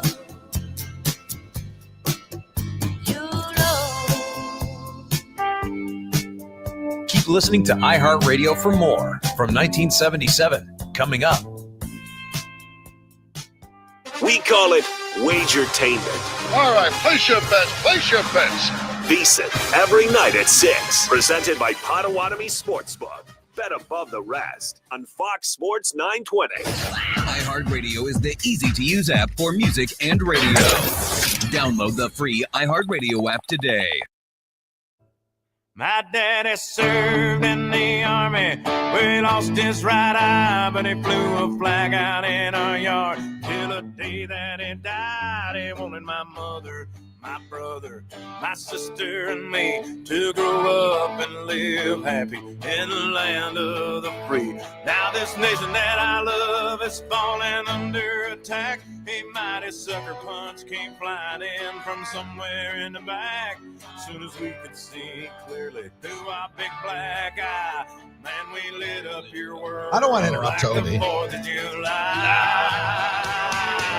Hey, Uncle Sam, put your name at the top of his list. Come on, everybody. Everybody started shaking their fists. The layers of Elvin. I know. When you hear Mother Freedom start ringing her bell, and it'll feel Hey, Nick. Who sings this?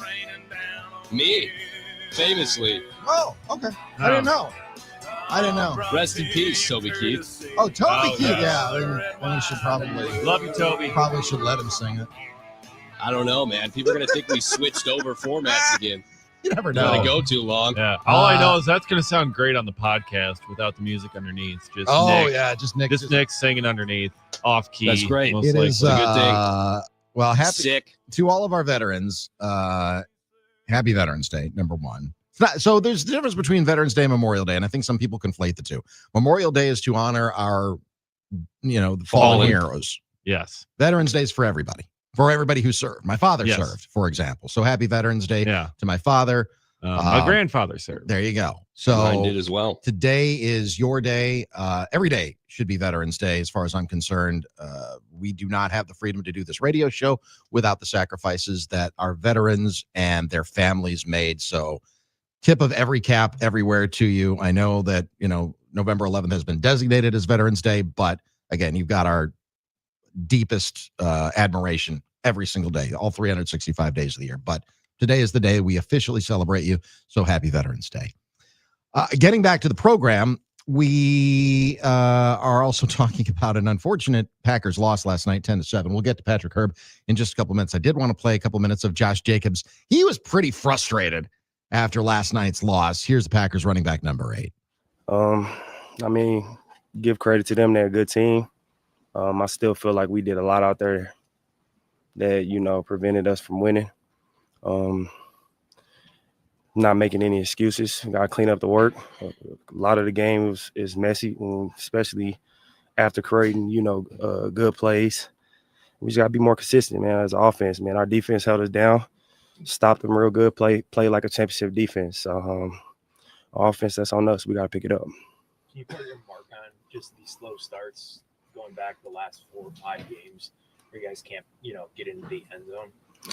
Yeah, I mean, I can't really just put my finger on it, man. I mean, speaking for myself, man, I feel like, I've been trying to give it, this team and and our guys everything I have. It's a lot of plays out there. I'm getting banged up, still playing through stuff. It just is what it is. I mean, it's football. You got to have a certain type of mentality. You got to have a certain type of heart to play this game at a high level. And man, we got to find ways to get it done. Fourth and one, they called out our play. We ran it like 4 times. They called it out. Got a good drive, push. The clock was going out. We kind of snapped it faster than we wanted to. And they made a play. I tried to pitch the ball back to Jordan. Where the fumble came. But, at that point, you playing backyard football. It's 4th down.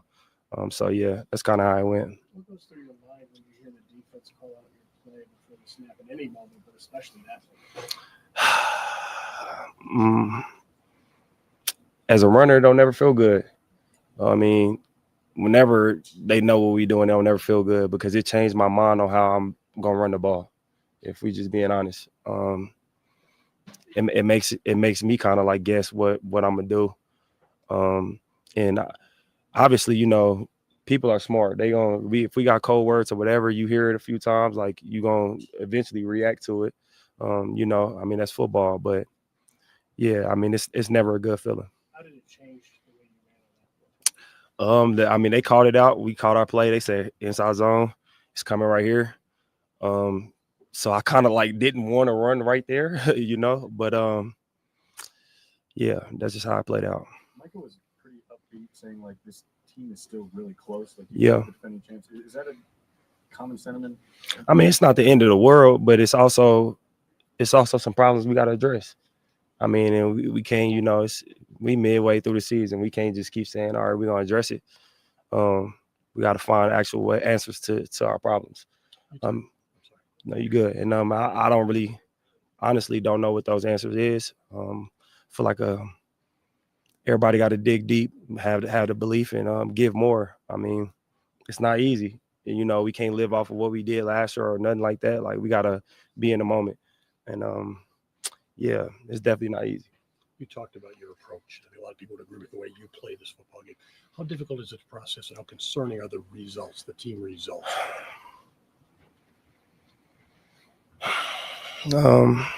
That's the most frustrating part for me. I know I'm not gonna be able to sleep. I had a couple bad plays that I wish I could take back. But overall, man, I feel like I give it everything I got, you know. And really, that's all I can ask for, and ask for the same out of the guys that's, you know, out there with me. Do you feel like you're getting it from you guys?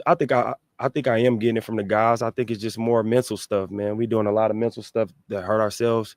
We make a big play, we legal formation, like critical moments, you know, like those are game changers. So it's just little things, but like the little things will come and bite you in the ass in the end, man. I mean, all the good teams, you can't beat a good team having a lot of mistakes. You'll never win that way. So until we, you know, figure it out, and figure out what works for us collectively, it's gonna keep being that way. Josh, there was a swagger with this run game last season. Late in the year, teams knew you were going to run it, and mostly they didn't stop it. What do you have to do to find that again? And it's different, you know. We don't have the same group of guys, and obviously, you know, a lot of stuff that we did last year, you know, teams are good, coaches are good. They scout and they game plan, and they come up with good game plans for what we do. So we just got to find ways to crinkle it. But not only that, man, we got to find ways where even when the team know what we're doing, we still inserting our will. And that's collective. That's everybody. That's me running hard. That's the line blocking, you know, the receivers blocking. It's a combination of everything. What is your message to Packer fans after your second straight loss here at home? I mean, this team that we got, man, we got a special team. I don't think nobody in this building or in this locker room has given up belief, you know, in each other and what we can do and what we feel like we can do. It's not the end of the world. But with that being said, we do have to have a sense of urgency. How close are you to running at full physical capacity right now? You've been obviously dealing with the calf and all that. Like, how close or maybe not close are you to that? I mean, today I felt great. This was probably the first time I ever came into a game and felt light, if that makes sense. Don't feel like I'm battling with something and running like I'm kind of like a little heavy, like whether it's my calf or whether it's whatever. I felt good today. A lot of stuff that I got today happened, you know, during the game, but it's not nothing that I can't manage. But it's also something that, you know, we get corrected, it wouldn't even happen, you know, so we got to figure it out. Packers running back Josh Jacobs after last night's loss. Pretty frustrating that the defense calling out the play that Josh Jacobs knew that he was running straight into.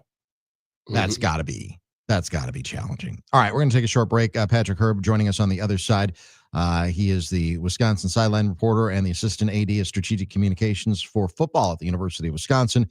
We want to talk about a pressure release valve being lifted off of this team after their win against Washington at Camp Randall on Saturday. We'll talk all about it and get set for the Indiana game coming up on this coming Saturday as well. Stay with us, Doug, Nick, and Dave. D.N.D. on the game. You'll be sorry that you mess with the U.S. of A. 'Cause we'll put a boot in your ass. It's the American way. Hey, Uncle Sam, put your name at the top of his list. Stay tuned. Yes. D.N.D. will be back in just a moment. Green Bay with a tough loss to Philly at Lambeau. Well, we wanted to try to establish the run game and try to build off of that. I thought there was some moments where we did a decent job. but ultimately it wasn't enough. It seemed to me that when we got in some of those critical moments, it wasn't necessarily the first and second down. It was more the money down, like third down, fourth down, where we just malfunctioned. We're breaking it all down on the game. Now, a year in rock spotlight. 1973. Ain't it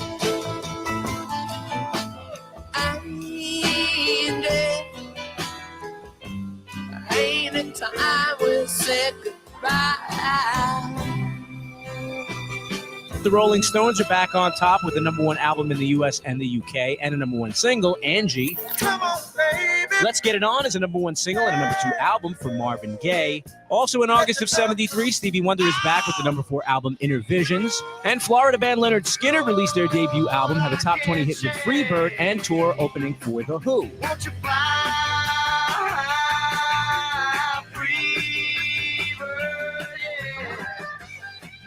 Fast forward to October, where on their 8th album, the Steve Miller Band debut a smooth blues rock sound and score a #1 hit with The Joker. I'm a joker, I'm a smoker, I'm a midnight toker. I sure don't want to hurt no one.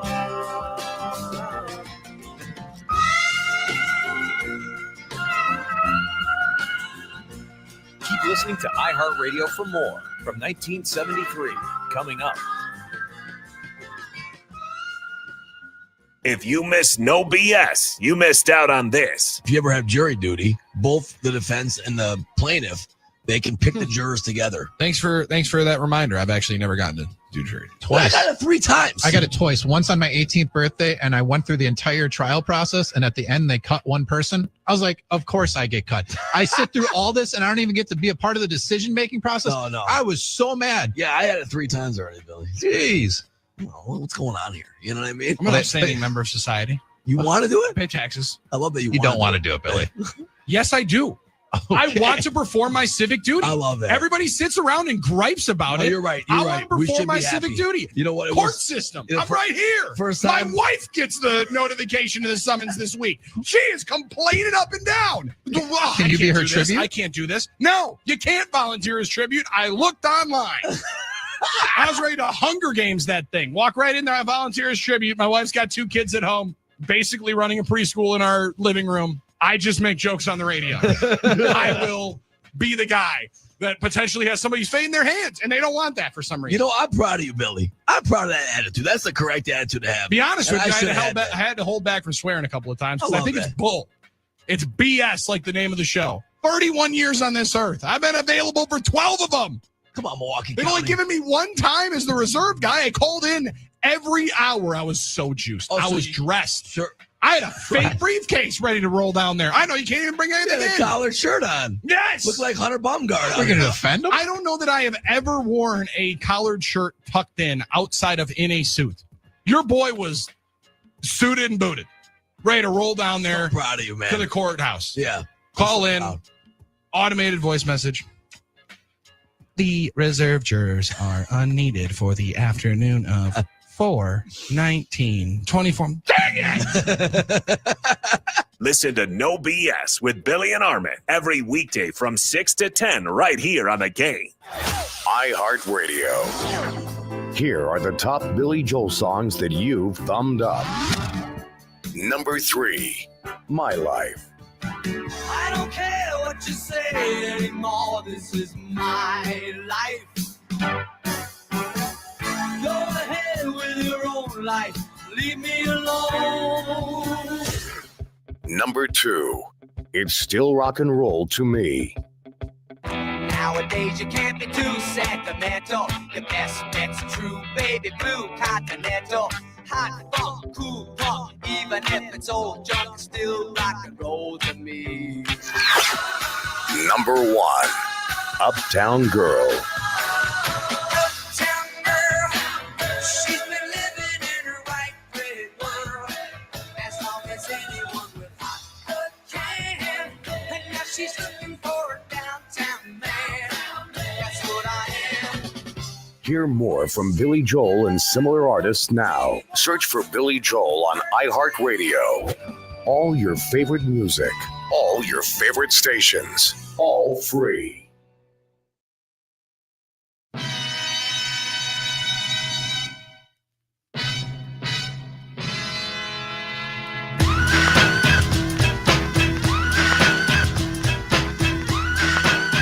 Pack it up, pack it in, let me begin. It's D.N.D. Doug Russell, Nick Brusewitz, and Dave Gasper. I think they're still celebrating on Monroe Street as the Badgers come away with their first Big Ten win of the year against a ranked opponent against the Washington Huskies. Now they've got Indiana coming up on Saturday. But joining us on the program right now, he was on the sidelines for the radio broadcast, as he is every game, alongside, of course, the Hall of Fame voice of the Badgers, Matt LePay, and Mark Tauscher. We welcome in Patrick Herb, whose official title is the Assistant Athletic Director of Strategic Communications Football. Patrick, I appreciate the time. My first question is, have you ever thought about having a shorter title? You know, the industry term for somebody who does what I do, like the old-fashioned industry term, is SID, Love it. Sports Information Director. That would be easier, right? Just he's the SID, or you can say he's the Communications Director. Those are probably simpler. But I'll say this: we took a few weeks off doing this segment. You know, there's some switches at iHeart, et cetera. And what do a you good mean? idea to bring it back. What have you heard? After the Badgers? What a good idea to bring it back right after the Badgers win a football game. Good timing. Is the pressure release valve now hit? Because it just felt like things were just kind of piling up a little bit, and it was, you know, everybody. Listen, I was piling on. Everybody was piling on. I mean, how does it just feel like just going into work is a little bit lighter today? I can't overstate it. I really can't. There is so much pressure in this business, and there's so much energy and frustration put into it. And when you lose a game, you don't get to do anything about it for 7 more days. When it's football, basketball, you can play again 2-3 days. You know, some other sports have quicker turnarounds. And obviously, you know, the way this season has gone, in particular that long losing streak, and it's impossible to be completely insulated from the frustrations of everybody, right? They're internal, but they're also external. And our coaching staff probably does as good a job as possible of not getting swept up in it, but it's impossible, right? They've got families at home who they talk to and who have to live in the outside of this little bubble that we live in here at Camp Randall. So to win a game, to feel those emotions, I can't overstate the change of it. Just walking through the football office on Sunday when I came in to do some work the day after the game, the air just felt lighter. You know, people are smiling. You can joke a little bit again, and there's just there's a sense of relief and also a returned sense of optimism that we can do this. You know, like it is possible to win games. You lose enough in a row, you can't help but have doubt creep in of, are we going to win again? And so to be able to feel that, to be able to see it, even though you didn't play a perfect game, you're still able to find a way that gives optimism and re-energizes everybody moving forward, that there's still 3 games to play. Patrick, I want to take it back to the pregame and kind of the game as a whole. You guys honor veterans. Today's Veterans Day, of course. The players come out with the flags. Coach Fickle has spoken highly, and many of the coaches have, of their relationship with the military. How did that all come together? I know you gave away thousands of tickets as well to vets. How did that work out, and how did it end up kind of in hindsight playing out? Yeah, thanks for asking that, and very apropos for Veterans today, and our thoughts need to be thanking those who serve and who have served today, and so I appreciate you asking. It was great to be able to celebrate that, and I can go a lot of different layers of this. The VetTix promotion that you mentioned is a partnership that Wisconsin Athletics has had with this company for a long time. It's a nonprofit organization that's business model is to take unused tickets. So you can't go to the game and you have tickets, you can donate them to a pool of tickets to be used for free by veterans, active service members, or first responders. They can pull from this pool and go to games for free. And so knowing that we have had extra tickets available, unsold tickets this year, you know, it's been a year where we're not selling out every game. And so we want to make good with those tickets. So for the Ohio State game and for the Washington game that we just played, we were able to donate over 1,000 tickets to this VetTix pool, and veterans claimed them. There were over 2,000 veterans that claimed them for the Ohio State game. That's in addition to the general fans who donated their tickets. And over 1,000 attended the Washington game. And so what a great way to recognize them and give them an opportunity to a game that maybe they don't otherwise have. So that was great, heartwarming. The flag memorial pregame is another really cool story. So there's a guy named Steve Liga who is a Wisconsin Football Coaches Association Hall of Famer, longtime coach in the state, softball and football.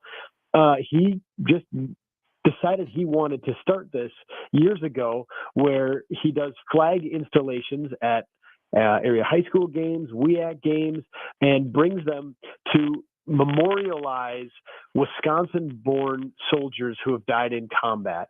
And so for Saturday's game against Washington, he, along with our event operations team, helped pull off a memorial where, yes, every football player that came out, over 100 of them, came out having flags, giant flags. And it was really a powerful demonstration. And it represents the 146 of them, 146 Wisconsin-born soldiers who have died in combat since 2000. That's a big number and a neat way to recognize them, hopefully on an individual level, that their ultimate sacrifice is not forgotten. So a lot of cool things. And I know things were made of Luke Fickell not wearing the TEAM vest. It worked out. Keep it in the closet. It was under the hoodie. He had it on, but it was under the military hoodie. And I don't know what he's got planned for Indiana. We'll have to see. Hopefully another hoodie. Let's hope that there's another hoodie. Ride the wave, baby. Ride the wave. Yeah. Whatever works. And what was also working, Patrick, was Carter Smith. Him getting in there, and it's a tough blow for Danny O'Neill, but seeing Carter Smith get in, the energy that he brought on every single play, getting the run game going. Can you remember, who was the last guy to come in there and just bring so much energy to the team, to the crowd, instantly upon stepping on the field? Good question. I would have said Graham Mertz, his first game as a freshman, he threw 5 touchdown passes against Illinois, but that was in COVID and there were no fans in the crowd. So that would have been, the last quarterback I can think of that way. Danny O'Neill plays with passion too, and he runs the ball and it's kind of fun when he runs, and everybody feels terrible about his injury.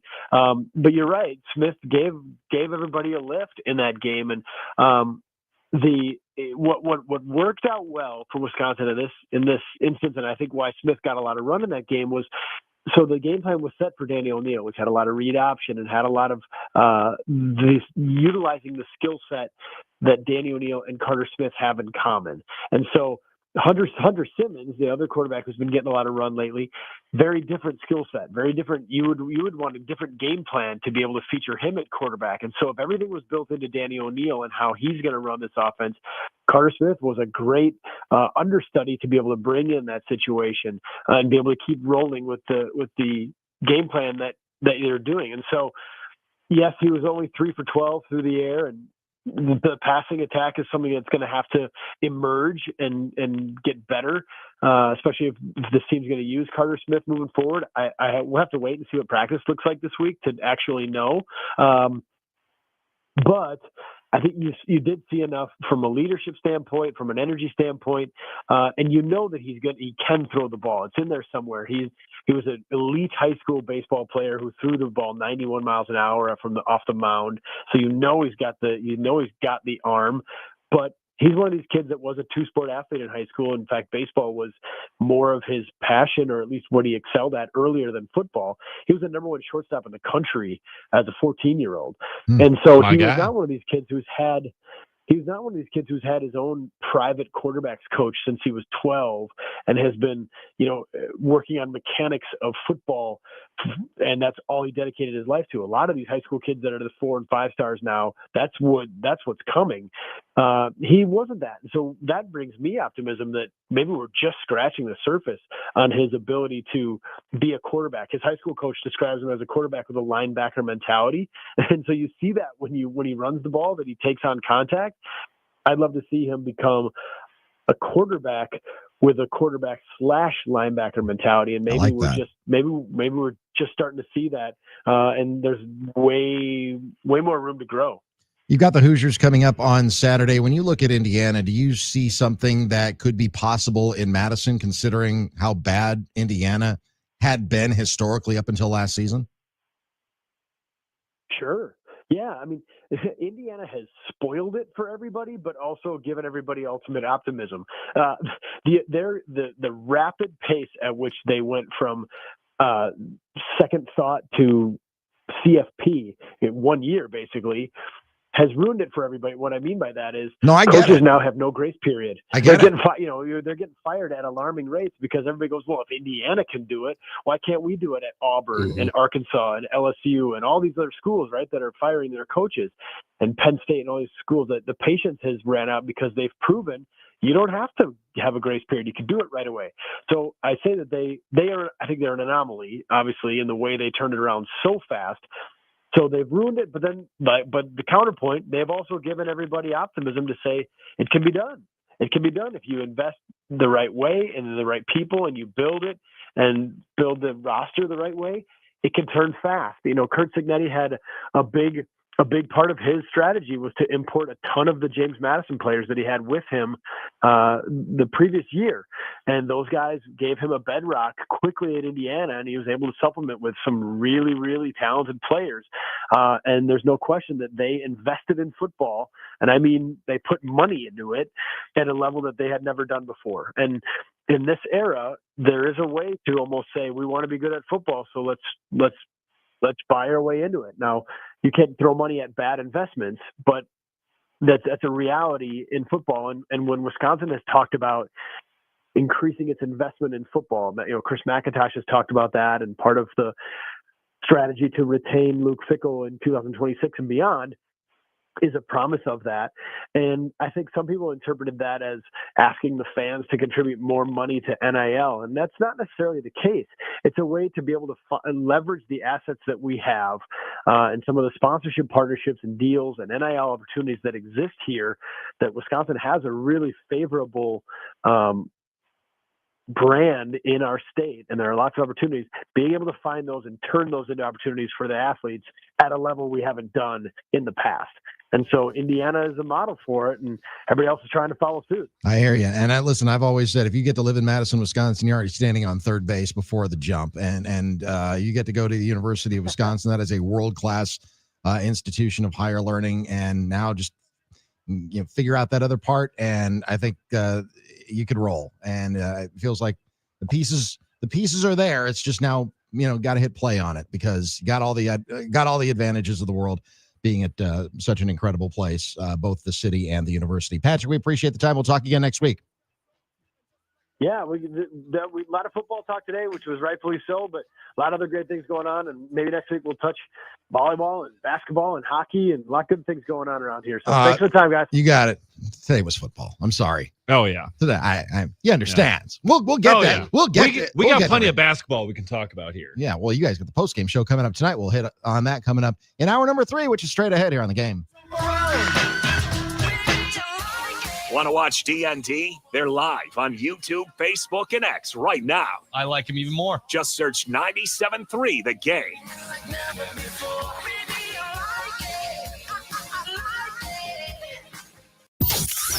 Now, a year in rock spotlight, 1967. Try to set the night on. In January of 1967, Los Angeles band The Doors released their debut album, which eventually goes to number 2, and features the single Light My Fire, which goes to number 1 in July. The Rolling Stones released Ruby Tuesday, an ode to a groupie written by Keith Richards. The song takes them to number 1 in the U.S. in March. And San Francisco band The Jefferson Airplane released the surrealistic Pillow album, scoring 2 top 10 hits with White Rabbit and Somebody to Love. Don't you want somebody to love? Don't you need somebody to love? Would you love somebody to love? You better find somebody to love. In March of 67, Buffalo Springfield re-releases their debut album to include the hit single For What It's Worth. In April of 67, Give Me Some Lovin' by the Spencer Davis Group goes to number 7 in the U.S., with vocals by 17-year-old Steve Winwood. And in May, Elvis Presley marries his 21-year-old girlfriend Priscilla in Las Vegas.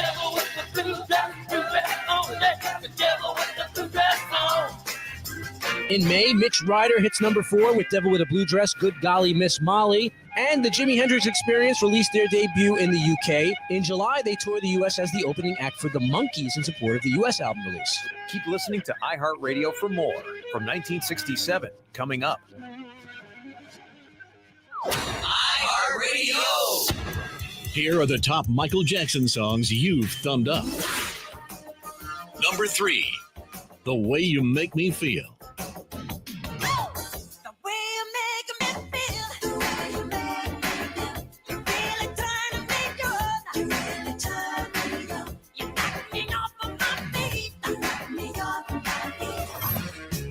Number 2, Beat It.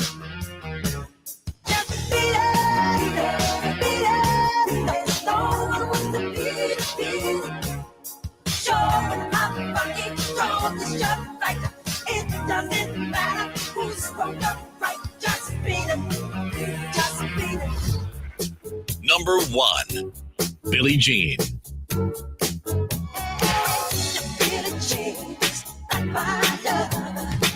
She just a girl that I am the one. The chair that's not my son. Hear more from Michael Jackson and similar artists now. Search for Michael Jackson on iHeartRadio. All your favorite music, all your favorite stations, all free. The Packers fall at home to the Eagles on Monday Night Football. Here's the kick, and it is short and to the left. And the Eagles have defeated the Packers by the score of 10-7. Wow. We're reacting to the loss all day on the game. Miller Band songs that you've thumbed up. Number 3, Take the Money and Run. Bobby Sue, took the money and run. Go on, take the money and run. Go on, take the money and run. Number 2, Rockin' Me.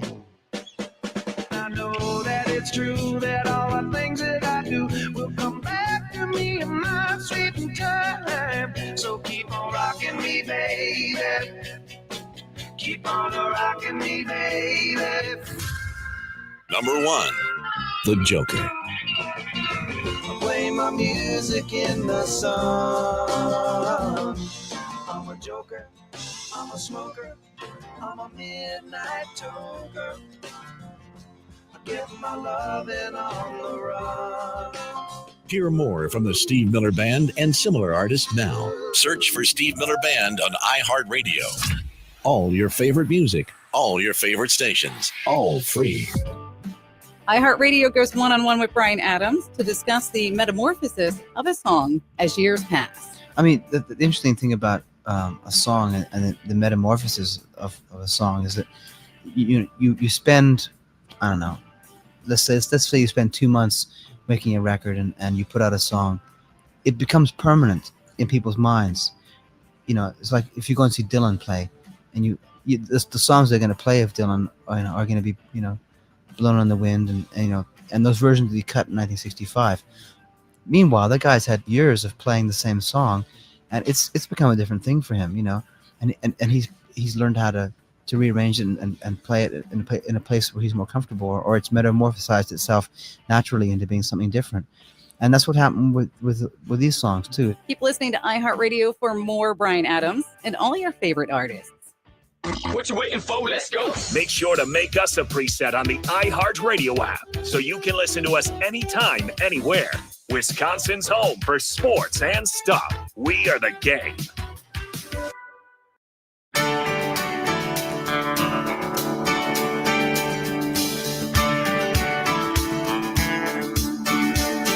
Final hour underway here at D.N.D. Doug Russell, Nick Bruzewitz, and Dave Gasper on this Veterans Day. Packers losing last night on Monday Night Football to the Philadelphia Eagles. Final score 10-7. But the Badgers won on Saturday. Thanks to Patrick Herb for joining us in the last segment of the program. Yes, we'll touch around the bases on all kinds of sports going on at the University of Wisconsin. But that football win on Saturday, you guys got to talk about it on yesterday's program. That just felt good. That just felt good for everybody. Yeah, it was good for the soul, and they needed that. The Badgers needed that. Badgers fans needed that. I mean, the pressure, the angst that had been building over these past several weeks, it had gotten so big. I mean, even though it's a number 23 team in the country, and some negative-minded people, some glass half empty kind of people can look at it and be like, oh man, look how far the program has fallen. Storming the field over beating number 23. No, that was very deserving of a court storm. Badgers fans deserved it. I think it was very fitting. It's been a hard year. Let the kids have it. Yeah, that's it. Just let the kids. We need something. Was it? I mean, I get what the negative Nellies, if you will. So, act like you've been there before. Thing is, they haven't. No, they have not. Sports is supposed to be fun. Let the kids have their fun. Yeah, and it wasn't just the kids either. I was talking to Jocko, Mike Jock. Sorry for those the uninitiated. Yes. And yesterday at the Packers game last night, I was not in Madison on Saturday Jocko, for the by the game. way? He's good. It's good. His mom Good. passed away recently. Yeah, I remember that. Condolences to okay. the Jock's Yeah. family. I was talking to Jocko, and we were talking about how the kids, not just the kids, but the fans behind like the west sideline behind the Badgers bench were kind of lining up as well, because they didn't storm the field. They just kind of wanted a leisurely stroll out onto the field afterwards. Right. Yeah. But they wanted to be part of the party as well, because while the stadium was about at that point half full, listen, it's been a long year. It's been a tough year. So sports is supposed to be fun. We're supposed to be reminded why sports is fun. And it was just fun for everybody who was fortunate enough to be at the ballpark. Nick, unfortunately, you were a little bit under the weather. Somebody said that you sound like you need a lozenge. You and me both, brother. Yeah. It's one of my sworn enemies, Alex and Kate. I'm just kidding. No, Alex is he's a long time listener. He's a good texter. I'm pretty sure he sent me a Aaron Rodgers jersey in the mail. I'm almost certain it came from him. So much appreciated. I did grab a lozenge upon that text. Nice. I'm not one to take direction always, but when it seems like a friendly helping hand. That's how you get to this spot, right? I mean, that's how we all get here on the radio is, maybe being more satisfied with hearing what we say than what other people say. So that's why we're all here doing what we do. Yeah, definitely. Wait, so we like to talk. Is that what you're trying to say? It is. Yeah. We all like to talk, but that's why we do what we do. Time now for the award winning. And I don't know what the awards it's won, but I'll give it an award because I always enjoy NL it. Manager of the Year. That's what according to Bob Nightingale. According to Bob Nightingale, Pat Murphy has already won the NL Manager of the Year. I don't know how he got that information, but he tweeted that out, and he also said that Stephen Vogt should win it in the American. Yes. Can I still place my bets? Well, absolutely. Well, you can. I don't know if you can find. I don't know if you can find them online. Yeah, right, that's my question. Yeah, we'll see if we'll see if Emmanuel Class A is tipping off any information on that, or if there's any sort of limits on those wagers, because now they're putting a $200 limit on pitch bets, whether it's going to be a ball or a strike. They're putting a limit on it of $200, and you can't parlay it. You can bet on traffic at this point, I think. Yeah. All right, Nick, let's do it. Time now for Bruiser's Bites. Yes, sir. Time for Bruiser's Bites, brought to you by Wisconsin Concrete Coatings, wiconcretecoatings.com. They'll do your garage floors, your garage cabinetry, your basement flooring, your outdoor deck, patio, whatever. If it's concrete, I'm sure they can coat it with their polyurea coating, which is way better than your traditional epoxy. It's slip resistant when wet. This time of year, that's huge. It's not going to erode. You got a lot of sand, salt, other stuff in the winter that could kind of muck up your floors and maybe cause permanent damage. Won't happen. You can put a logo down. They'll put whatever design on your floor you want. So, if you want to make any bold statements about potential championships, you see those commercials and you see people who get the tattoos like, hey, 2025 Super Bowl champs, and then have to replace it with a 6 and then a 7 and then an 8. And, you can do that on your garage floor if you want. I'm not going to necessarily suggest you do, but you can do it. Visit them, wiconcretecoatings.com, wiconcretecoatings.com. We'll start with a national voice. This is Chris Canty on First Take this morning, talking about the Green Bay Packers and most specifically Jordan Love. And when you make the move that the Green Bay Packers did before the season and trading multiple first-round draft picks and Kenny Clark, who is a perennial Pro Bowler, for Micah Parsons, what you are saying is that you believe this roster is good enough to contend for a championship. And every single facet of the football team is playing at a high level. except for the quarterback. And I'm not going to say that it's squarely on Matt LaFleur, but he has some bearing, some responsibility in all of that. But ultimately, what we know is the quarterback is going to be around because they just paid him $55 million a year. And so the reality of what we're getting from Jordan Love is just not good enough. All right. I know that you highlighted 2 weeks ago after that Steelers victory. Yeah, they were ready to carve the bust. But at this moment, is Jordan Love holding them back? I don't know if he's holding them back. Honestly, I think the play calling as much as anything is holding them back. Jordan Love hasn't been great in the last 2 weeks. But again, 2 weeks ago, it's carved the bust. He's elite. I've never been ready to say that Jordan Love is elite. I've said that even after the Steelers game, he's on the cusp. I think that he's got a lot of talent. I think that the reins need to be loosened on him a little bit. They need to take some more shots. They need to not be as predictable as they have been. Jordan Love needs to trust his receivers, and Matt LaFleur needs to trust his quarterback. So is Jordan Love holding them back? I mean, he wasn't good last night. He wasn't good against the Panthers. But again, I mean, this is such a week-to-week league in the NFL. So it's a complicated question. I know I'm not giving a very good answer. You want the definitive yes or no. I think there's a lot of factors that kind of play into it. But, I mean, I'm not ready to put Malik Willis in if that's what you're asking. Yeah, I'm going to go more definitive and say no, it's not Love that's holding him back because of those other factors, because of the play calling, because of, the lack of trust, it seems like, between LaFleur and Love. Also, the protection wasn't there a whole ton. I mean, you see a bunch of issues on the offensive line this year, so it hasn't been a clean pocket a ton. Aaron Banks has been awful. Aaron Banks has been awful. He had the false start there on the one play that would have been a first down. And then you lose Elton Jenkins to a fracture in his leg because Jordan Love rolls up on his foot as he's getting tackled. So, yeah, you lose a couple of guys on the offensive line. You have some issues there. That doesn't help them. The play calling, I don't think, helps them. So I'm not going to say Jordan Love is the one holding them back, no. When you consider, half the argument you guys made was about, essentially play calling, decision making at the coaching level. Mm-hmm. I think coming into this year, people who wanted to say LaFleur wasn't good enough, LaFleur's not the guy, I think they should move off, were in the severe minority. But that group has grown in numbers. This is what LaFleur had to say about if he's potentially coaching for his job. I'll leave that for everybody else to decide. I'll just focus on the day-to-day and trying to do. I feel like you're always coaching for everything in this league. That's just my mindset. It's always been that way. You can't ever exhale. You got to always be pushing, and that's just my mindset. So, and that will be my mindset until they tell me not to coach anymore. Yeah, it's one thing for him to be asked about that.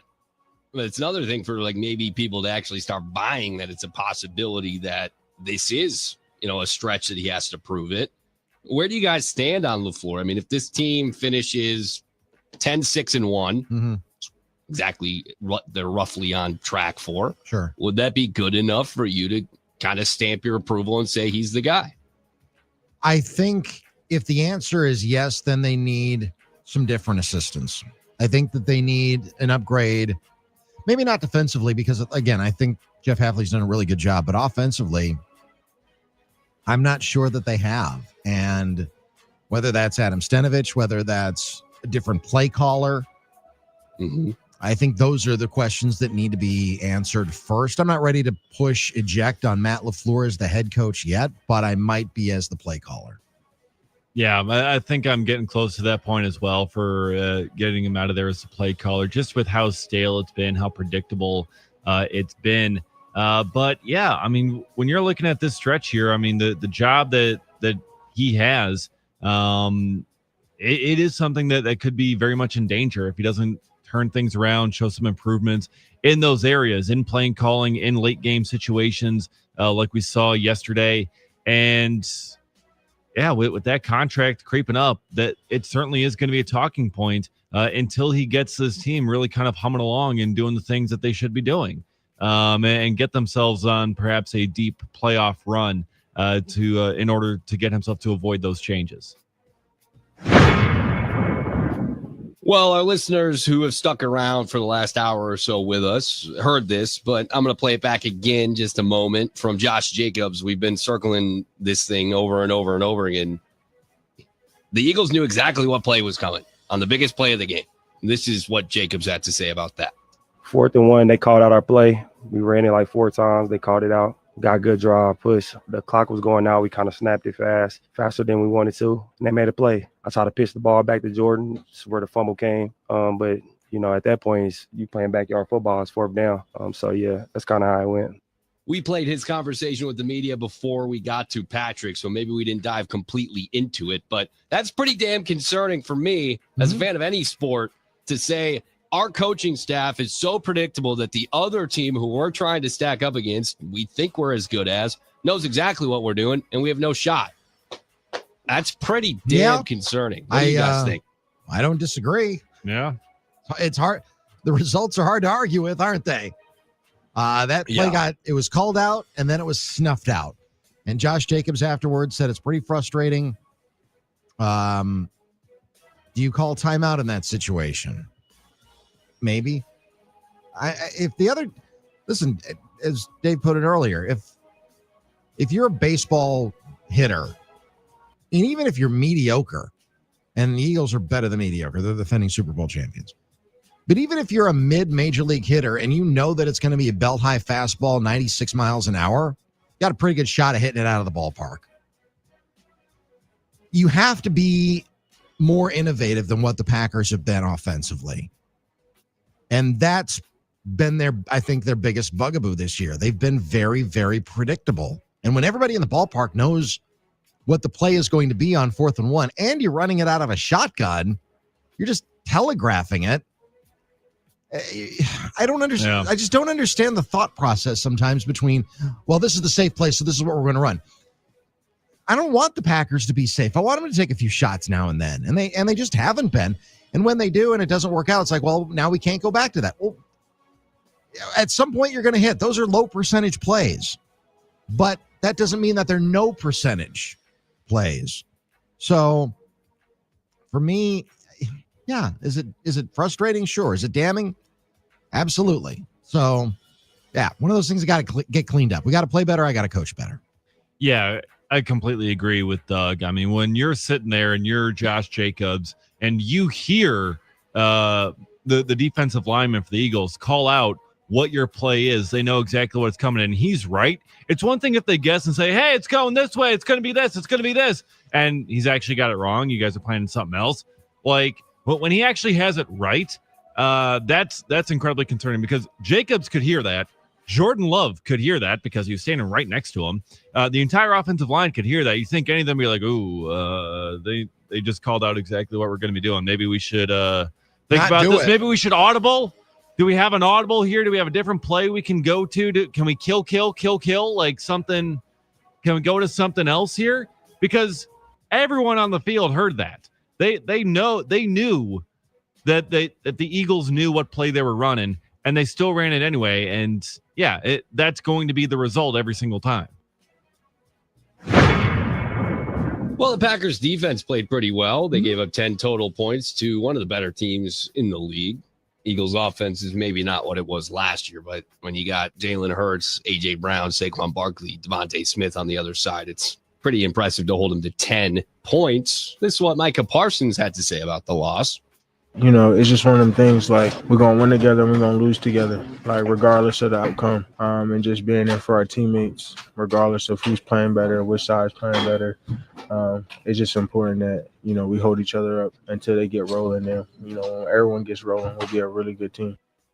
It's hard to get to Jalen Hurts. He's a mobile quarterback. He's very strong. Sacks don't necessarily come with the territory, but they didn't get him on the ground for a sack. There weren't many QB hits. Parsons was unable to get a QB hit on the stat book. But do you guys have any gripes with the defense? Or is it just like, the offense was so bad, I don't even care. The defense was clearly good enough. No, that defense was good enough. I mean, they scored the one touchdown. It was a great pitch and catch. I don't know that there was anything else that Evan Williams could have done on that play. You want to get to the quarterback. They didn't have any quarterback hits on the stat sheet. I mean, if you're going to pick on something, I guess you can pick on that. But and they kept Saquon Barkley in check. I think they kept Jalen Hurts for the most part in check. I have no real qualms about what the defense did. Yeah, neither do I. I mean, you held a Super Bowl caliber, a Super Bowl winning defense to 10 points in the game. I mean, you held Jalen Hurts and Saquon Barkley and Devontae Smith and A.J. Brown and all the talented players that they have on that offense. You held them to 10 points. That should be a winning formula every single week, especially against a team like that. So that's very successful for Jeff Hafley's defense. They should be proud of their performance. And, as Jordan Love said, we let the defense down. Well, I'll take you inside the locker room of the Chicago Bears. They won on Sunday. They are now 6-3 and ahead of the Green Bay Packers in the standings. Here's Ben Johnson in their locker room. I'll just play a chunk. Hell yeah!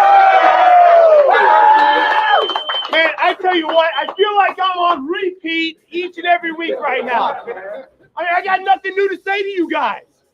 Did you even flavor for a second? You knew exactly we had them right where we wanted them. Gosh, man. Goodness gracious. Hell of a job. Took all 60 minutes. Golly, you felt it, man. Shank punt.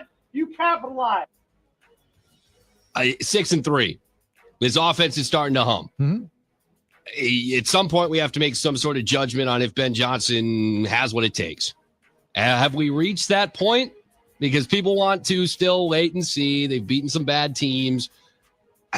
Packers got to be. I think the Packers have to be cognizant that the Bears might be a legitimate contender. Yeah, I've said this for years about Caleb Williams. There's talent there.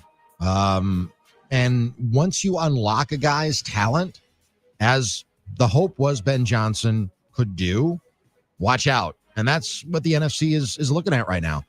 I think that they've got something going. And, they've pressed all the right buttons. Now it's just a matter of the Bears putting it together. And they had a change at the top. It happened when Mrs. McCaskey at 102. Yeah. But sometimes ownership changes. That spurs on a team too. Yeah, look at the Colts this year.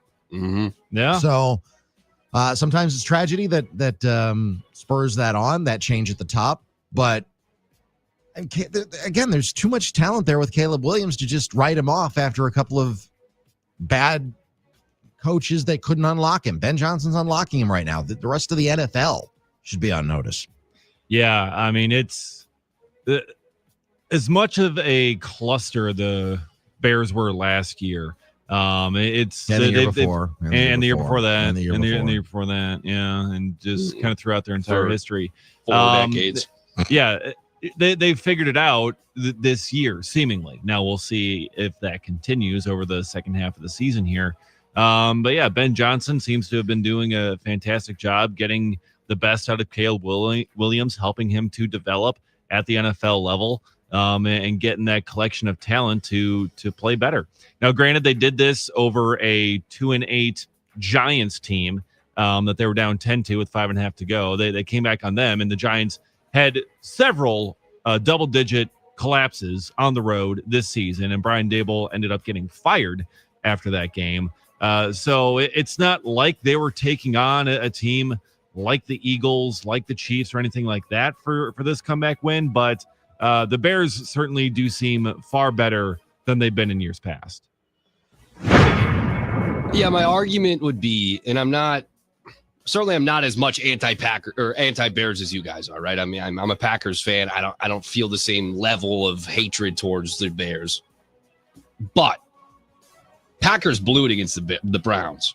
Mm-hmm. I mean, if you're going to discredit a Bears win over the Giants, I think it'd be foolish to not recognize the Packers had a chance to beat a bad team and didn't. Correct. The Bears took advantage of the opportunity to beat a bad team, and they did.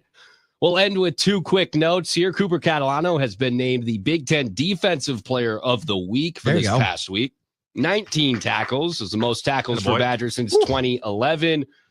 First Badger player to have 19 plus tackles Did he get a sack? It says and a sack. This could be erroneous. Long story short, first Badger freshman to earn Big Ten Defensive Player of the Week honors since Chris Borland in 2009. Whether it was him or Poso, one of them certainly deserved it. And I'm grateful to see it was a Badger. I mean, it could have been anyone. Defensive Player of the Week. It went to a Badger, and they deserved it. Absolutely. 100%. And that's great. Well, we'll end with this. Brian Dable spotted for the first time since being fired, which is funny because it was like literally yesterday. And he was spotted wearing a Penn State Nittany Lions hoodie. And I had to look this up. I'm like, was he a Penn State coach? Did he go to Penn State? Nope and nope. Brian Dable to the Penn State Nittany Lions, potentially on the table. What would you guys make of that? I mean, that'd be Penn State getting a proven quarterback guy. I mean, he's done hell of a job with quarterbacks in the NFL, and clearly he'd have to do a better job building relationships. What if he's just not a good head coach? Yeah. It happens. What is his college experience? Has he always been an NFL coach, or? I think so. Then, I mean, if he's going to go to the college ranks and enter that whole NIL recruiting type world where he's unfamiliar, I think that could be a major problem. For Penn State. He was a volunteer assistant at William and Mary in 97. Assistant. And then a grad assistant at Michigan State from 1998 to 1999. Is that it? And then, what else we got? And since then, he has been in the NFL since 2000 with the Patriots for 7 years, the Jets for a year, the Browns for a year. I'm skeptical. So not since Y2K has he been in college football. It's not really interesting. Not in your lifetime, Nick. Yeah.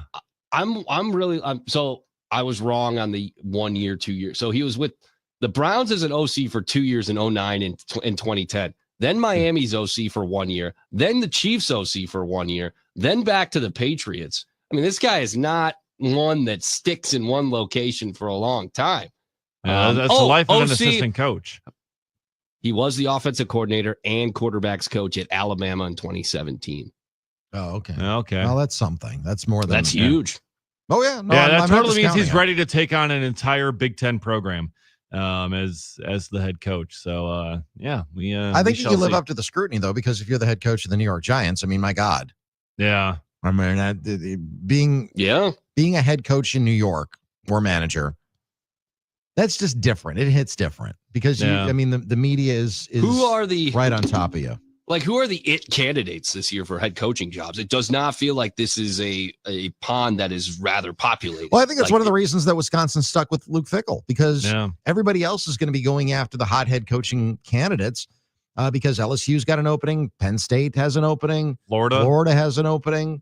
So who are Marcus Freeman's name keeps being brought up, but why would Marcus Freeman? What on earth would Marcus Freeman want to leave Notre Dame for? Yeah, we've already seen that play out with Brian Kelly, and it didn't work out. Yeah. Would Lane Kiffin want to leave Ole Miss? Why would you? Why would you leave the SEC? Yeah, well unless he's going to a different SEC job. He might leave Ole Miss. He's moved around.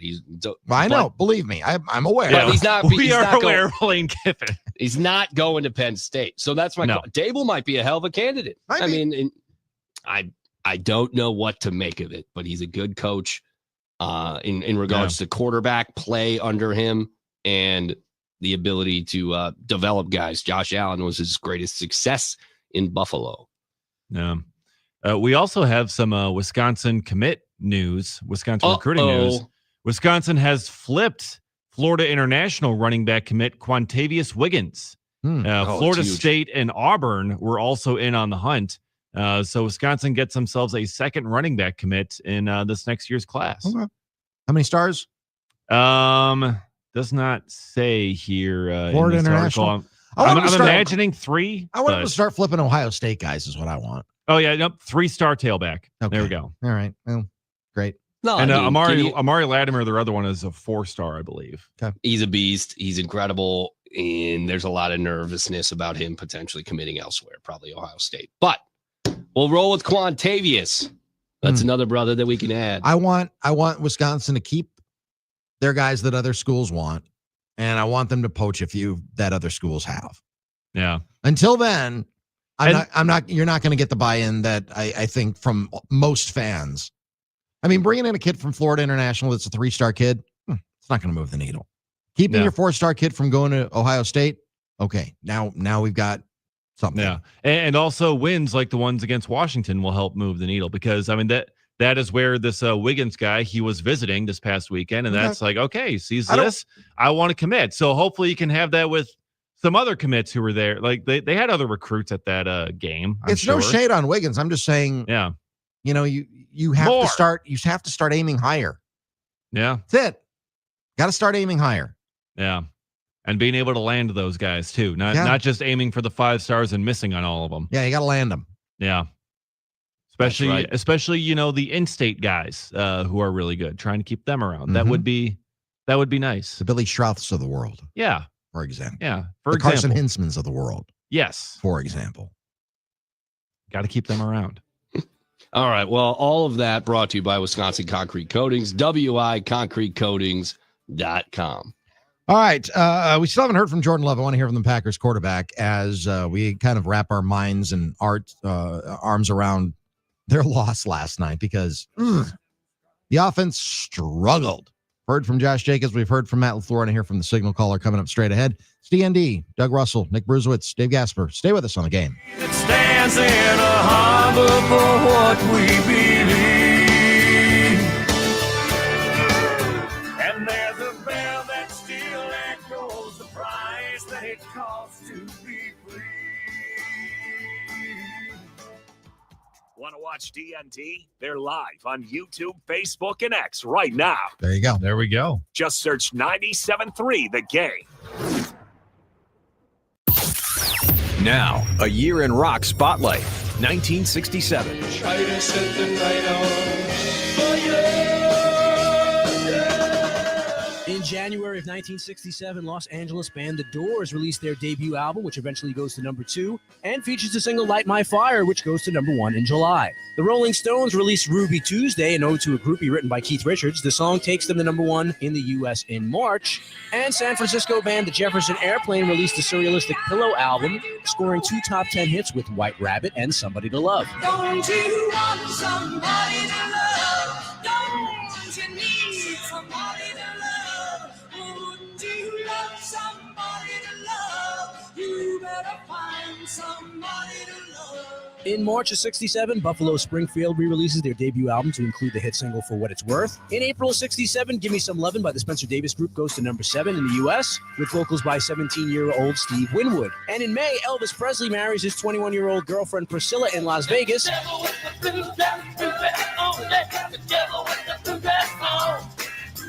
In May, Mitch Ryder hits number 4 with Devil with a Blue Dress, Good Golly Miss Molly. And the Jimi Hendrix Experience released their debut in the UK. In July, they toured the U.S. as the opening act for the Monkees in support of the U.S. album release. Keep listening to iHeartRadio for more from 1967, coming up.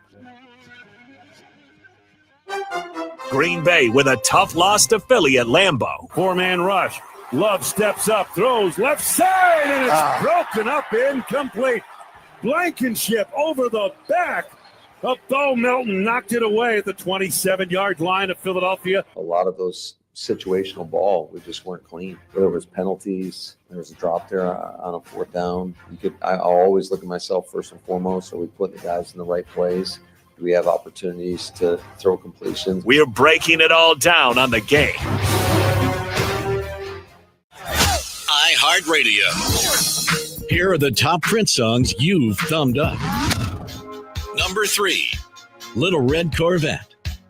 It was Saturday night. I guess that makes it all right. You say, baby, I ain't got enough gas. Oh, yeah. Little red Corvette.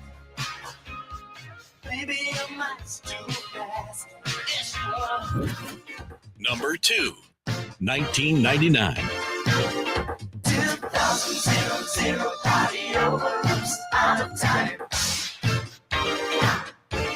So tonight I'm gonna party like it's 1999. Number 1, When Doves Cry. Baby, you're just like my mother. She's never satisfied.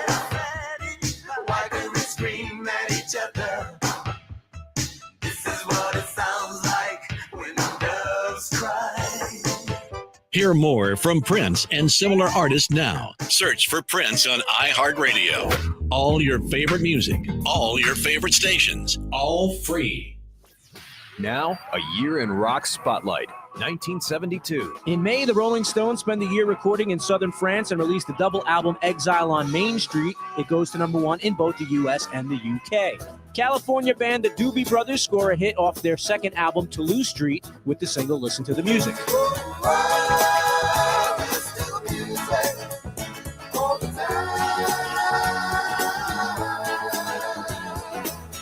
More from the summer of 72, Curtis Mayfield is back on the charts with a soundtrack for the film Superfly. The album yields 2 top 10 hits with Freddy's Dead and the title track. And former Zombies keyboardist Rod Argent has a hit album and a number 5 single in the US and the UK with Hold Your Head Up. Hold your head up.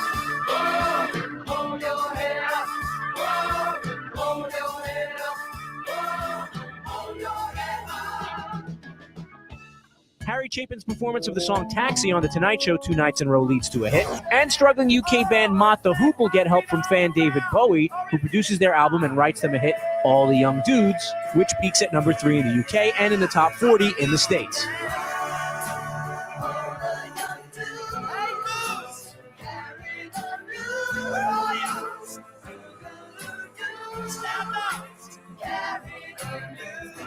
Keep listening to iHeartRadio for more from 1972. Coming up. If you really want to support our troops, just contact the USO.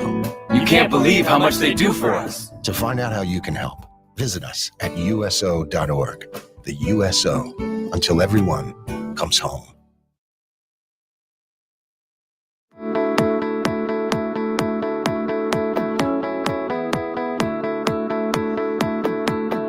D.N.D, Doug, Nick, and Dave here on this Tuesday, November 11th, Veterans Day on the Game Radio Network. The Packers losing last night to the Philadelphia Eagles 10-7 on Monday Night Football. Just a frustrating night for the offense. We've heard from the head coach / play caller, Matt LaFleur.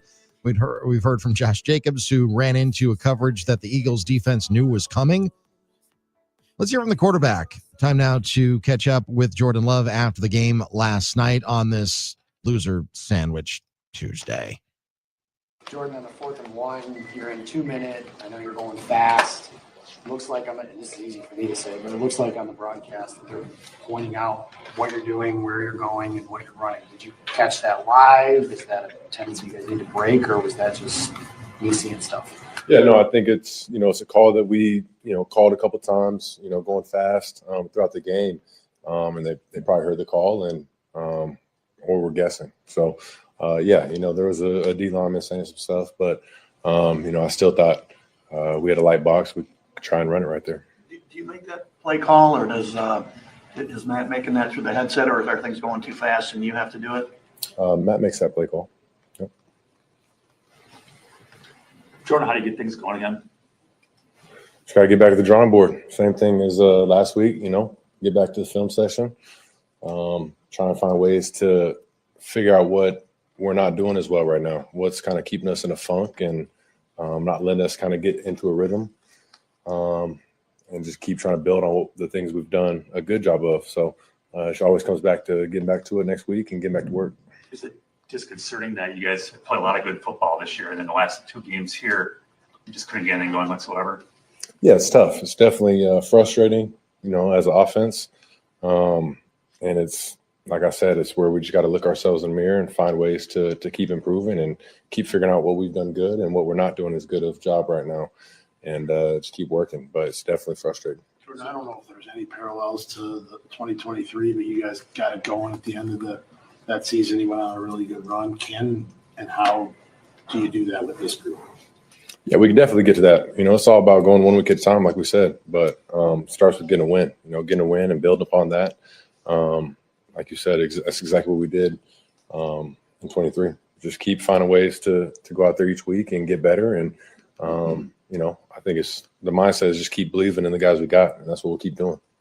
So, Jordan, I get that you need to watch the film, and I understand that, back to the drawing board and whatever. What do you think is wrong with your offense? Yeah, we're just not. Yeah, we're not getting any consistency right now. We're not getting into a rhythm. We'll have a good play here, and then it kind of we'll have a negative play, whether it's, it's a lot of things, whether it's a turnover, penalty, drop, sack, it's a lot of things. So it's just finding ways to keep the positive plays going and avoid these negative plays that we're getting. But I think we're just kind of shooting ourselves in the foot right now and getting in the funk of, having some good plays and then not building off them properly and having a play that might hurt the drive and we can't overcome it. With Rob's question about 23, Matt said, let it rip, right? And that's when you took off that year, and he kind of let it rip as a play caller. Can you do that, or is the way teams are playing you with the soft zone stuff predicated on you got to get the running game going first before you can start letting it rip throwing?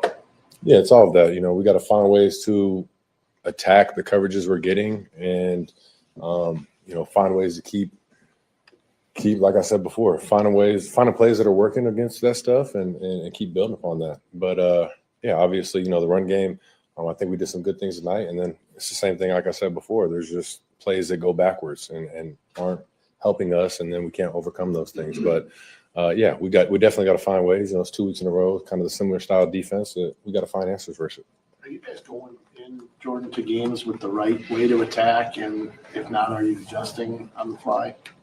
I do think we are. I think obviously we put a game plan throughout the week of, stuff we see on film and what we want to attack. And, if we get certain looks that, some of these plays are favorable against, we got to execute them. We got to, take those shots and make the defense pay. But like you said, there's always going to be, looks that maybe we haven't seen on film, or a play might just not be, great versus the coverage we get. So we just got to find ways to keep executing on those. But no, we've been doing some good things. I think it's same process since I've been here that we're, sticking to throughout the week of finding things that we like on film and trying to find ways to attack that if we get it in the game. Jordan, the 3 teams that have beat you haven't scored more than 16. What does it feel like in the locker room as the offense when your defense is holding up their end of the bargain in those games? Yeah, it's tough. Like I said before, it's disappointing. It's frustrating. You feel like as an offense, you're letting the defense down because they're doing such a great job. Obviously, that's a really good offense over there. And they stopped them for the majority of the game. And, we just didn't find ways to score. And it's just not good enough. So it's definitely frustrating. But, we'll find ways to overcome this and to be better for sure. And Jordan, obviously, losing Tucker Kraft is a big deal. Changes the way you're going to play, changes the personnel package, everything that goes into that. You guys didn't play a lot of multiple tight end sets tonight for obvious reasons. And so going forward as a quarterback, how does that change things for you when you're going more 3 wide receiver, 4 wide receiver sets? How do you have to adjust now that he's not going to be coming back? Yeah, I think that's no matter who you're talking about, you got to be able to overcome injuries, whatever position that is. And obviously at the tight end position, we'll do some more 11 personnel and not have as many 12 personnel sets or 13 personnel. So we'll see, but it all comes back to just finding ways to attack the defense. I'm confident whatever personnel grouping we put out there, if it's 4 receivers, if it's 3 tight ends, we got to find ways to go execute no matter who's out there. Speaking of injuries, Elton Jenkins goes down, Sean Ryan comes in and has a phenomenal game. What kind of energy does he bring to that huddle? No, Sean brings a great energy. Obviously, he's a guy who's played a lot of ball. So it's tough losing Elton. And we'll see what the status is on him. But, I think Sean did a great job coming in. And he's a guy who stays ready for whatever opportunity it is, whether it's guard, center, whatever. So he did a good job tonight. Just got to keep building on it. How do you feel like how did you play tonight? How have you been playing lately? What do you think? Yeah, I think not good enough. I think it all starts with taking care of the ball. I think turnovers has been something that's been hurting us in these close games. So I've got to find ways to overcome that, keep being smart with the ball, and then just keep going out there and trying to play my best. But definitely not good enough. What happened on the fumble? Obviously, you were trying to get a throw in there. Yeah, I was trying to throw to Josh. I'm not sure where I got hit from, but the ball came out. 2 more. Would you like to see faster tempo or more autonomy at the line of scrimmage? Anything that you'd like to see different with the offense? No, I think at times it's necessary.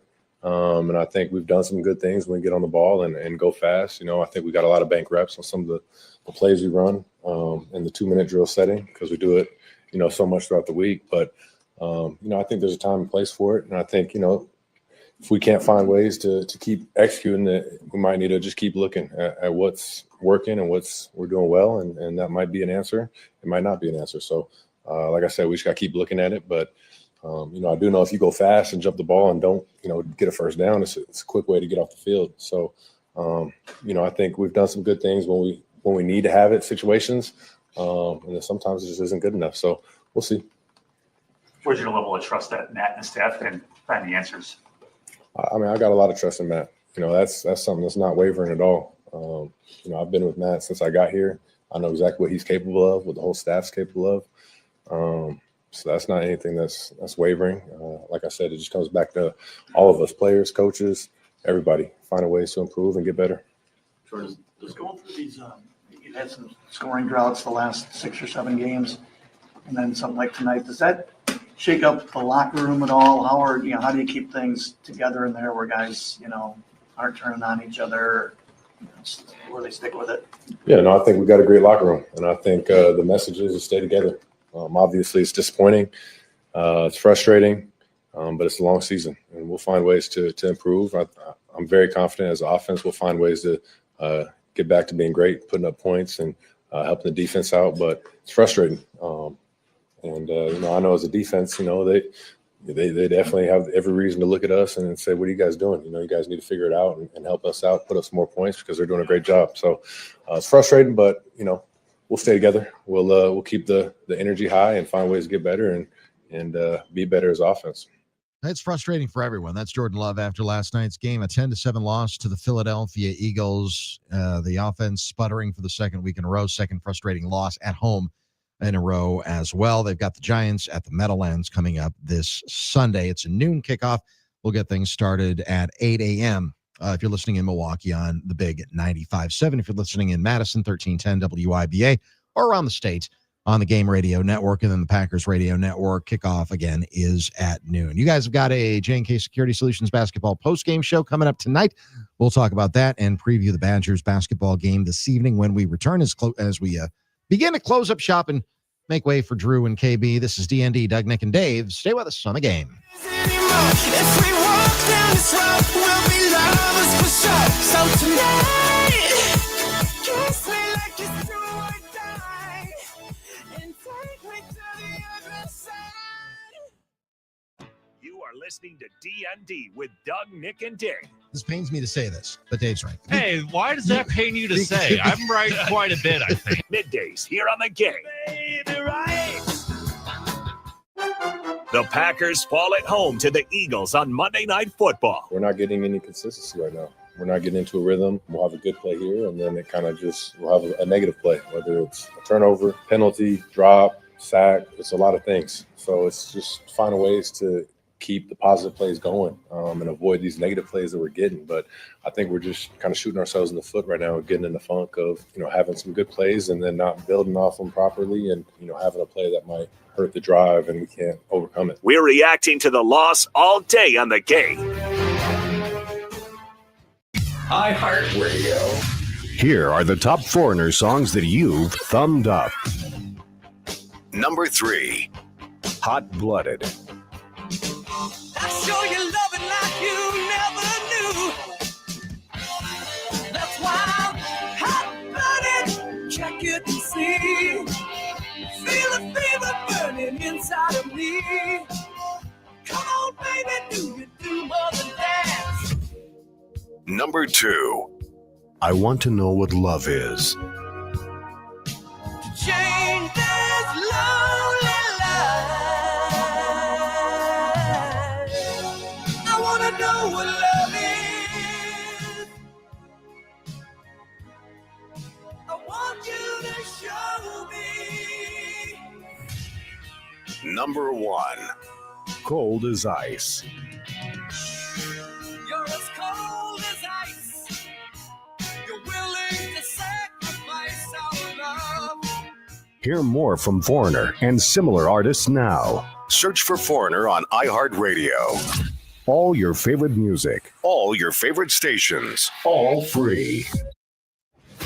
Hi, I'm Mike Ham with NFL Network now on the Westwood One Radio Network. Week 10 of the NFL season came to a close Monday night in Green Bay with the Eagles beating the Packers 10-7. Philly quarterback Jalen Hurts threw for 183 yards and a touchdown, improving the team's record to 7-2. Elsewhere, New York Giants have fired their head coach Brian Daboll after falling to 2-8 in his fourth season with the team. New York has named their offensive coordinator, Mike Kafka, as their interim head coach. Commanders head coach Dan Quinn will be taking over the defensive play calling duties from his coordinator, Joe Jr., after losing the last 5 games. The junior will remain on the Commanders' coaching staff. Meanwhile, Bengals quarterback Joe Burrow has been cleared for a limited return to practice after suffering a grade 3 turf toe injury that required surgery in week 2. Burrow still remains on IR but could return in December. This has been NFL Network Now on the Westwood One Radio Network. On the battlefield, there's a saying America's military men and women live by. Never leave a fallen warrior behind. Ever. Off the battlefield, Wounded Warrior Project operates with the same goal. Wounded Warrior Project was created to help our men and women returning home with the scars of war, whether those scars are physical or mental. Wounded Warrior Project. We never leave a fallen warrior behind. Ever. Learn more about what we do at woundedwarriorproject.org. For nearly 2,000 severely injured veterans, everyday life has become filled with barriers. So we build specially adapted homes at Homes for Our Troops. And thanks to our donors and supporters, this life-changing gift of freedom is provided mortgage-free to these veterans. But we need you to join us too in completing this important mission. Please visit hfotusa.org and help build homes and rebuild lives. iHeartRadio goes one-on-one with Elton John to talk about performing live. Going on stage was when I could show off and be comfortable. And you know, I was always a bit timid off stage. And the stage gave me an outlet. And you'll find that with many performers, whether they be dancers, actors, singers, musicians, they have the outlet on stage to become the person they're not off stage. And I think that's what eventually led to my troubles, along with the drugs and the drink, is that the person who was fast becoming popular as Elton John and becoming, you know, the #1 rock star in the world had kind of escaped from the person off stage, and the balance was completely off kilter. And the more I became successful, the harder I worked, and the less time I concentrated on being normal or trying to be kind of normal. But people who knew me privately were shocked, I think, at what I was doing off stage. Rather, you know, they knew what I was going to do on stage, but off stage they were shocked and disappointed. Keep listening to iHeartRadio for more Elton John and all your favorite artists.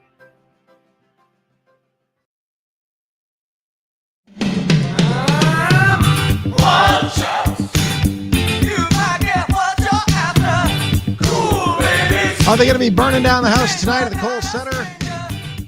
The Yeah. JK Security Solutions basketball postgame show takes to the airwaves afterwards with Dave and Nick.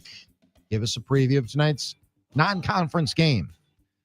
Yeah, we got Ball State coming into the Kohl Center. The Badgers, I mean, they've obliterated their first 2 opponents here As in the one regular would hope. season, as one would hope. And you would imagine it would be the same kind of thing here tonight with Ball State coming to town.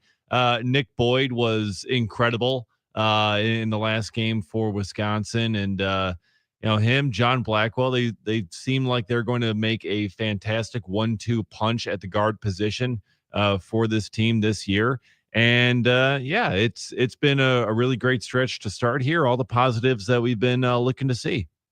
Yeah, Ball State 2-0 so far this year in the MAC. They haven't played any MAC contests, but that's the conference at which they reside. There's a conversation being had about when the Badgers cross the 100-point threshold, 96 and 97 so far this year in their regular season action.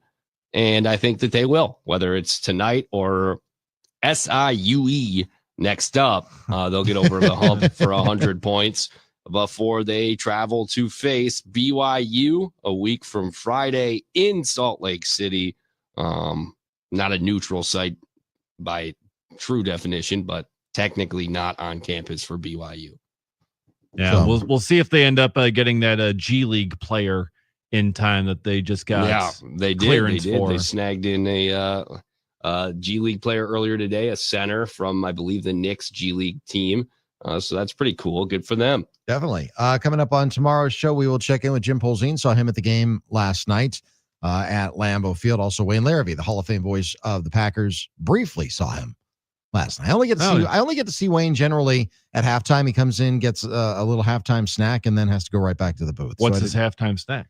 What was it last night? Well, they had the pack and cheese. Ooh, nice. Last night, which is some days are better than others. It wasn't bad last night. Okay. They had the cheese curds, which I think need to be crisper. Okay. That's just me. Yeah. They are kind of soggy, but they are what they are. They're right. It's deep fried cheese. Yeah. And they have brats. I think the brats are really good. The brats are, and especially if you put the beer mustard on it. Yeah. Beer brats. That's the winner right there. Oh yeah. I don't know what Wayne had last night. I think he might have had a brat. Okay. We can ask him tomorrow. We will can have him on the show. Sometimes he just gets a a man drink. of the people. Oh yeah. Wayne Larrabee? Of course he is. Mhm. Yeah. He's a Hall of We all Fame know voice of the that. Green Bay Packers. So What else would he be? Yeah. So we will get a primer on the Badgers taking Jim is driving to Indiana for the Badgers and the Hoosiers coming up on Saturday. And, of course, it'll be the Packers and the New York Giants coming up on Sunday. Any final thoughts before we turn the page on the Packers Monday Night Football loss to the Philadelphia Eagles? Nick, I'll start with you. I think that they have some massive problems that are brewing on the offensive side of the ball. And I think that we have kind of flipped a complete 180 from what they were 2 years ago.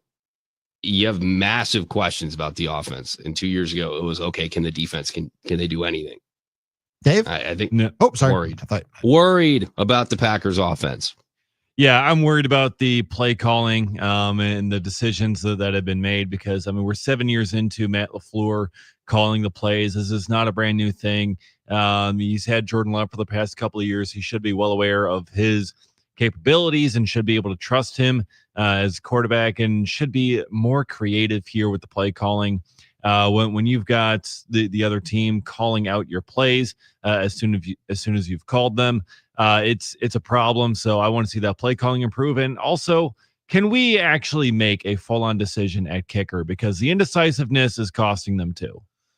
Yeah, I don't know that. It is. With the kicker situation, I look at the fact that they have somebody else on their roster. I look at the fact that they still haven't made a move with Haversack, which leads me to believe that they're not 100% sold yet on McManus, whether it's his health or anything else. But you didn't trust him to hit a 57-yard field goal. Instead, you're punting in no man's land. It's usually when you go for it, but it was too far to go for it, I thought. So they punted, and it wound up being a touchback. I know that Bo Melton just came within a sliver of putting the ball on the 1-yard line, whatever. Still, that was also the Eagles' touchdown drive, too. You have to have a kicker in today's NFL that you feel comfortable with trotting out for a 57-yard field goal, even in cold weather situations. All right, that's it for this edition of D.N.D. We'll talk to you tomorrow in 20 hours. Drew and KB are next. Have a good Tuesday, everybody. Green Bay with a tough loss to Philly at Lambeau. Yeah, it's tough. Like I said before, it's disappointing. It's